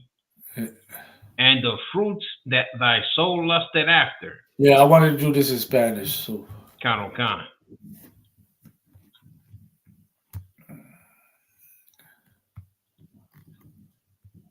Entonces, Abedam me hizo una pregunta de un precepto en el libro de Ezequiel 28. Para la semana que viene, o sea, cuando terminamos con este capítulo, vamos a añadir esa con esto porque los dos van juntos, incluyendo Isaías 14.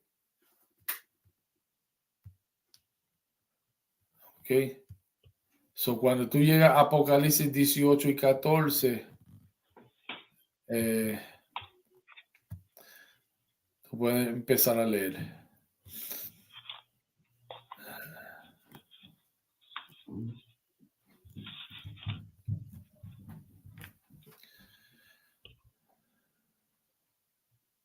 ¿La tiene? Khan. Dale. Este libro de Revelación, Apocalipsis, capítulo 18, versículo 14. Ajá. Los frutos codiciados por tu alma se apartaron de ti. Ajá. Y todas las cosas exquisitas y espléndidas te han faltado. Ajá. Y nunca más las hallarás. ¿Por qué? Porque vino esa destrucción en una hora, en un día. Continúa. Versículo 15. Los mercaderes de estas cosas que se han enriquecido a costa de ella, Ajá. se preparan lejos por el temor de su No, léela tormento. de nuevo. Dice, ¿sé qué? Que se han enriquecido. No. No, después de esa línea. Se preparan lejos. No dice se preparan, léelo de nuevo. Se pararán, Salakia. Ajá. Se pararán lejos por el temor de su tormento. Ajá. Llorando y lamentando. Ahora, quiero que utilicen un poquito de pensamiento. Dice, y esto para aquellos que están viendo por YouTube también pueden contestar. Ok, Mazamyad y Magan y Kalaya. Cuando dice los mercaderes de estas cosas, no, se han enriquecido a costa de ella, se pararán lejos por el temor de su tormento, llorando y lamentando. ¿Qué pueden en su mente visualizar? Que ellos están viendo. O sea, hablando de los mercaderes. ¿Qué ustedes pueden visualizar Vamos a empezar con tu Biblia. En tu mente, ¿qué tú puedes visualizar basado en lo que leímos que ellos están viendo? Su fin, capitán. Bueno, eso es obvio, pero ellos están parados lejos. Right? Ellos están parados lejos de la tierra, pero pueden ver algo sucediendo. ¿Tu Biblia? Capitán, si se puede, todas sus inversiones. ¿Y qué? Todas las inversiones de sus acciones, cuando uno invierte, O sea, ellos están llorando por ver las invenciones. la, Ellos están, what do you mean by that? cuando uno invierte es cuando uno pone un negocio. Right. Okay. So, ellos están llorando porque su inversión y sus inversiones están, ¿qué? Están siendo destruidos, capitán. ¿De qué forma?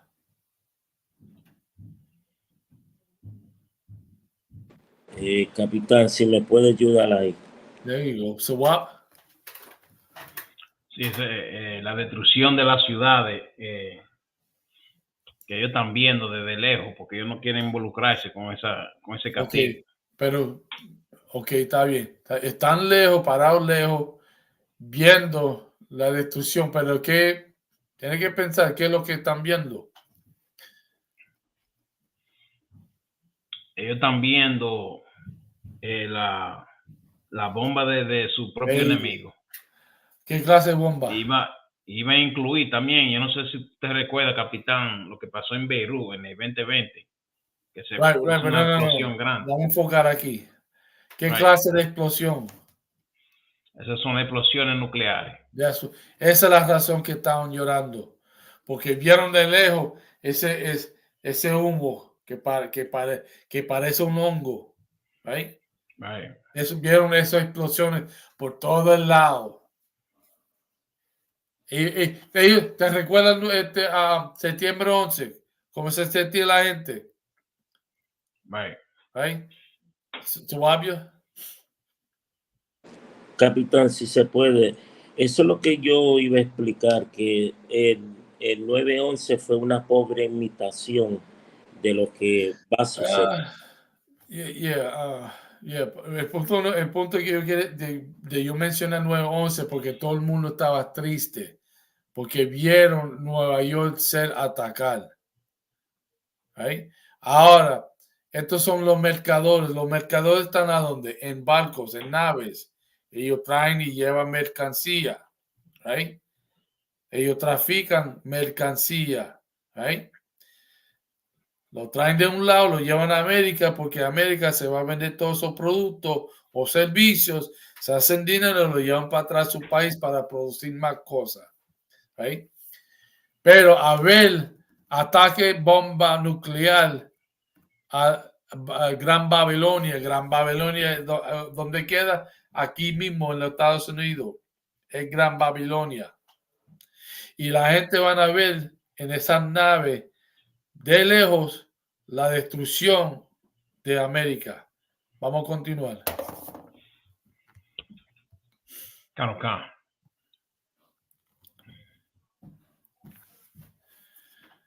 Va a ser el 16, 18 y 16 del libro de Apocalipsis. Claro.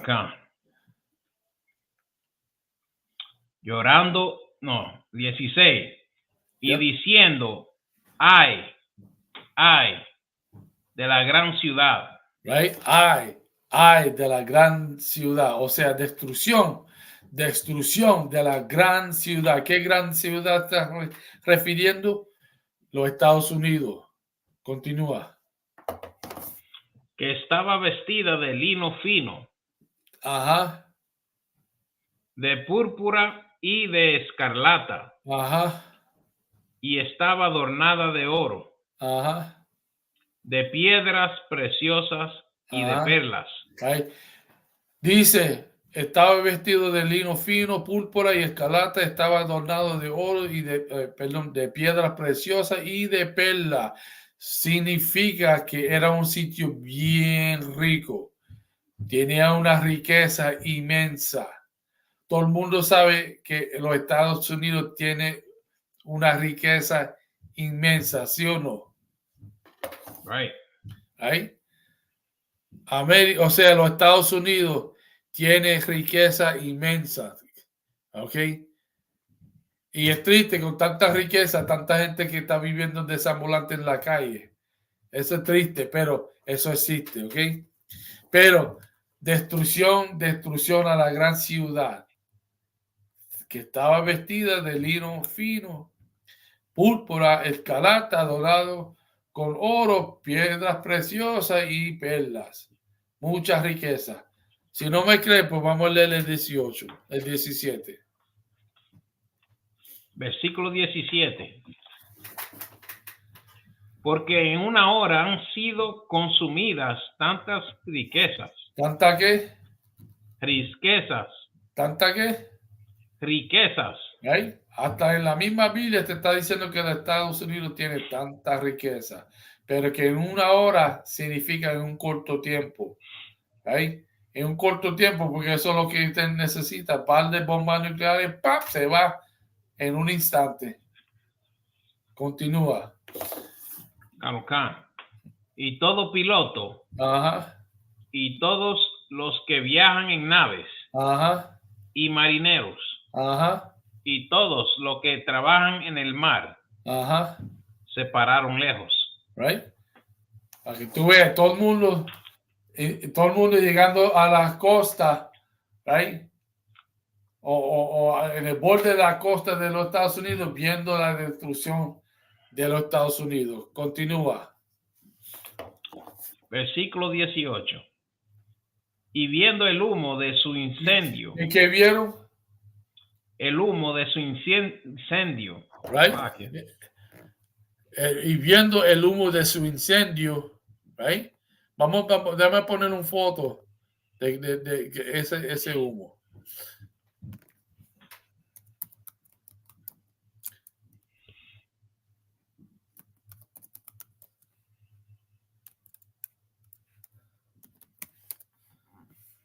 Vamos a mostrar que lo que vieron de lejos.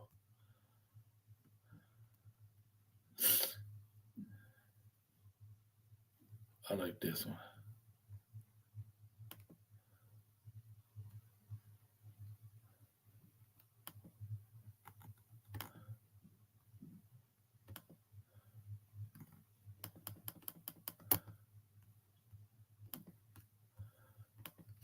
Let me compartir esta imagen. And I want you to read that precept again when I put this image up.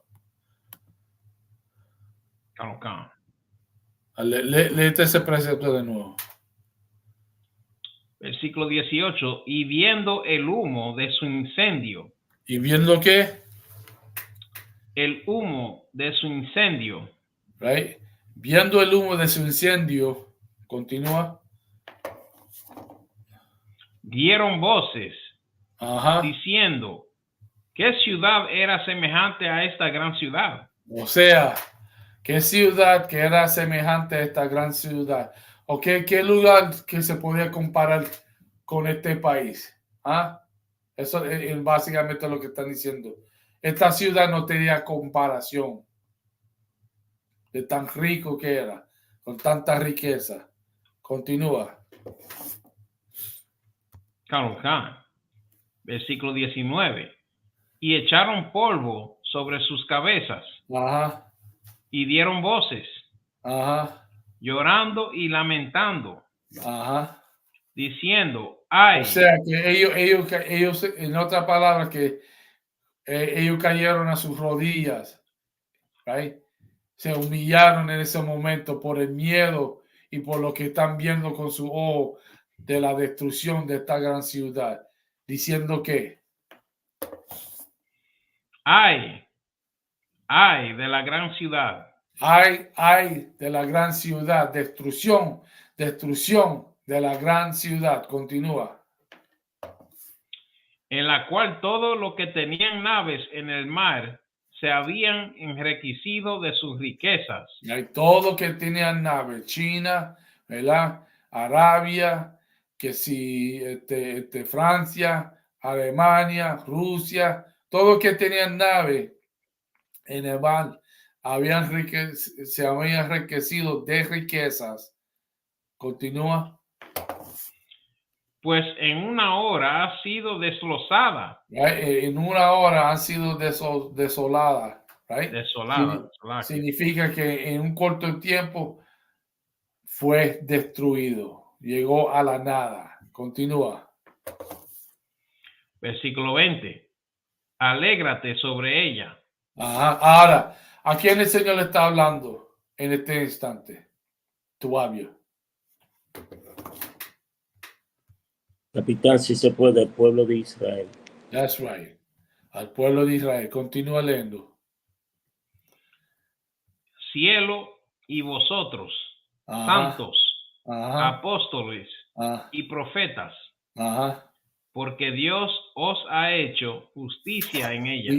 Y la razón por qué no está diciendo que alégrate, right, sobre ella, de su destrucción, porque el Señor trajo finalmente justicia en ella, justicia para su pueblo, justicia por la destrucción de su pueblo, ¿verdad? Por la opresión de su pueblo, por la opresión de su pueblo, porque es sabido que en esta gran ciudad que fue enriquecida, vino a ser de la nada por mano del Señor, porque él vio que este imperio odiaba a su pueblo, como el imperio de los egipcios en aquel entonces, como cualquier otro imperio que existía que nos tenía bajo esclavitud.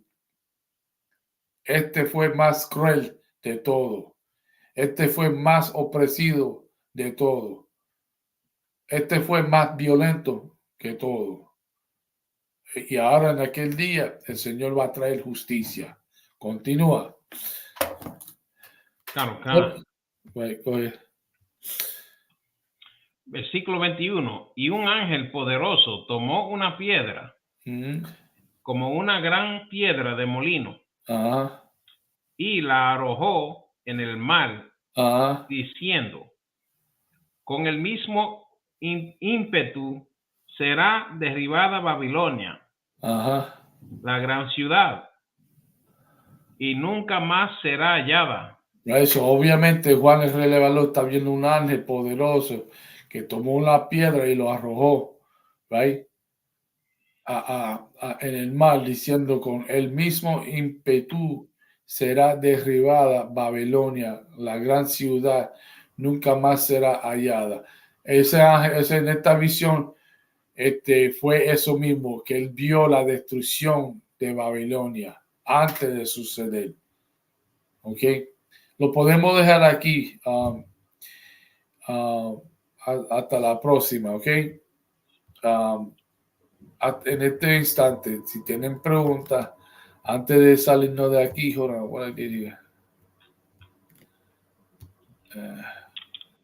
antes de salir de aquí, si tienen preguntas, nadie tuvo preguntas esta semana. Ok. Con eso, I.S.U.P.K, léete Padre Nuestro. Ahora, esto es lo que quiero que haga al principio. Tú tienes ahí la hoja de seguridad. Los anuncios de seguridad. Lo busca ahora. Porque de ahora para adelante vamos a cerrar diciendo los anuncios de seguridad y después de Padre Nuestro, vamos a tener que meternos en las costumbres de decir las oraciones. Right? Esta semana, toda la semana siempre cierra antes con la hoja de los anuncios de seguridad y después el Padre Nuestro, ¿ok? Claro. Ahora el proceso, después que tú leemos el Padre Nuestro, es más, yo lo voy a leer en inglés, ¿ok? Pero después de eso, ¿verdad? Yo hice un error, hice un error de decir a la hermana que se sienten mientras nosotros oramos, ¿verdad? Ellas se tienen que parar. Ahora, cuando se termina las oraciones, ellas se sientan. Entonces nos saludamos uno al otro. Y cuando la saludamos a ella, se le dice que se levanten después para saludarla, ¿ok? Claro. All right, léete la anuncio de seguridad. Yes, sir. On Tumblr, if you got any comments, I see all the people here. I got like 28, 65 people, something like that, 28 people up in here. If you have any comments, questions about Thanksgiving, you can ask the questions while I wrap this up. Dale. Somos la I.S.U.P.K de 1 Oeste, de la calle 125, en Harlem, Nueva York, bajo el mando del comandante general Yahana. Nueva regla para hermanos y hermanas. Cuando un nuevo hermano o hermana ingresa a la escuela, están fuera de los límites durante 6 meses. Son para ser saludados solamente. Están aquí para deshacerse del mundo. Después de 6 meses, si un hermano o hermana tiene interés en una persona en particular, debe obtener permiso del dirigente a hablar con un hermano o una hermana. Hay otros 6 meses en los que el hermano o la hermana se cortejan uno al otro. Después de este periodo de 6 meses, el hermano o la hermana obtendrán el permiso del dirigente a casarse. Diezmos, que es un mandamiento, pueden encontrar esto en el libro de Números, capítulo 18, versículo 21, y el libro de Malaquías, capítulo 3, versículo del 8 al 10. Ma'ashera significa décimo en hebreo, 10% de cada centavo de cualquier aumento que el Señor le dé al Departamento de Hacienda o al maestro.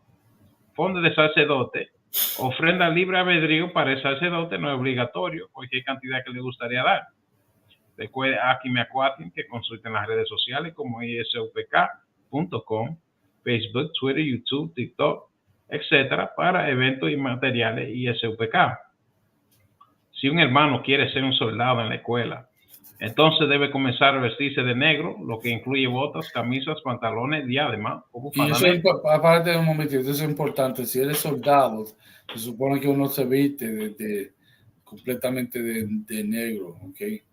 Incluyendo lo que está utilizando en su cabeza. Tiene que hacer eso por un periodo hasta que uno sea soldado. Todavía no te vayas después que termino esto, ¿ok? Te queda ahí un momento, tengo que hablar contigo. Continúate, Swap. Ahora la oración de nuestro Señor. Yo lo voy a hacer, ¿ok? Déjame poner en la pantalla. ¿Tú lo haces en inglés solamente, capitán? Yeah. I'm going to do it in Spanish. Pero what I'm saying is, I'm going to call, cuando digo imagen, todo el mundo, incluyendo las mujeres, se paren, ¿ok? Voy a Mateo 6 y 9. Cuando digo imagen, es todo el mundo pararse y mirar hacia el este. Imagen. Que significa que se levanten y miran hacia el este. Y que todo el mundo va a repetir. Todo el mundo va a repetir. Voy a empezar. Padre nuestro. Padre nuestro. Que está en los cielos. Que está en los cielos. Santificado sea tu nombre. Santificado sea tu nombre. Venga tu reino. Venga tu reino. Hágase tu I don't think I'm hearing you. Hágase tu voluntad. Hágase tu voluntad. Como en el cielo. Como en el cielo. Así también. Así también. En la tierra. En la tierra. El pan nuestro de cada día. El pan nuestro de cada día. Dánoslo hoy. Dánoslo hoy. Y perdónanos. Y perdónanos. Nuestras deudas. Nuestras deudas. Como también nosotros. Como también nosotros. Perdonamos a nuestros deudores. Perdonamos nuestros deudores. Y no nos metas. Y no nos meta. En tentación. En tentación. Mas líbranos. Mas líbranos. Del mal. Del mal. Porque tuyo es el reino. Porque tuyo es el reino. Y el poder. Y el poder. Y la gloria. Y la gloria. Por todos los siglos. Por todos los siglos. Amén. Amén. Sar, que significa mirar hacia frente. Las hermanas que se sienten. Solamente los varones, los hombres, los soldados, los guerreros. Un saludo de cortesía. I.S.U.P.K. Shabbat. I.S.U.P.K. Barak. Yahweh Ba'Shem Yahushai Barakatum. Yahweh Ba'Shem Yahushai Barakatah. Yajamatá. Ahora las hermanas que se levanten con su cabeza cubierto. Las hermanas deben estar en esta posición cuando saludan. Mano derecha, la mano izquierda así, mirando abajo. ¿Ok? Un saludo de cortesía a nuestra hermana, hombre de Israel, I.M.A.J.M. Shabbat, I.M.A.J.M. Barak, Yahweh, Shema Latan Ba'Shem Yahushai. Cuando ustedes, hermanos, saludan para atrás, van a saludar de esta forma. Yajamatá, y están despedidos. Déjame terminar el stream. No te vayas para ningún lado, ¿ok?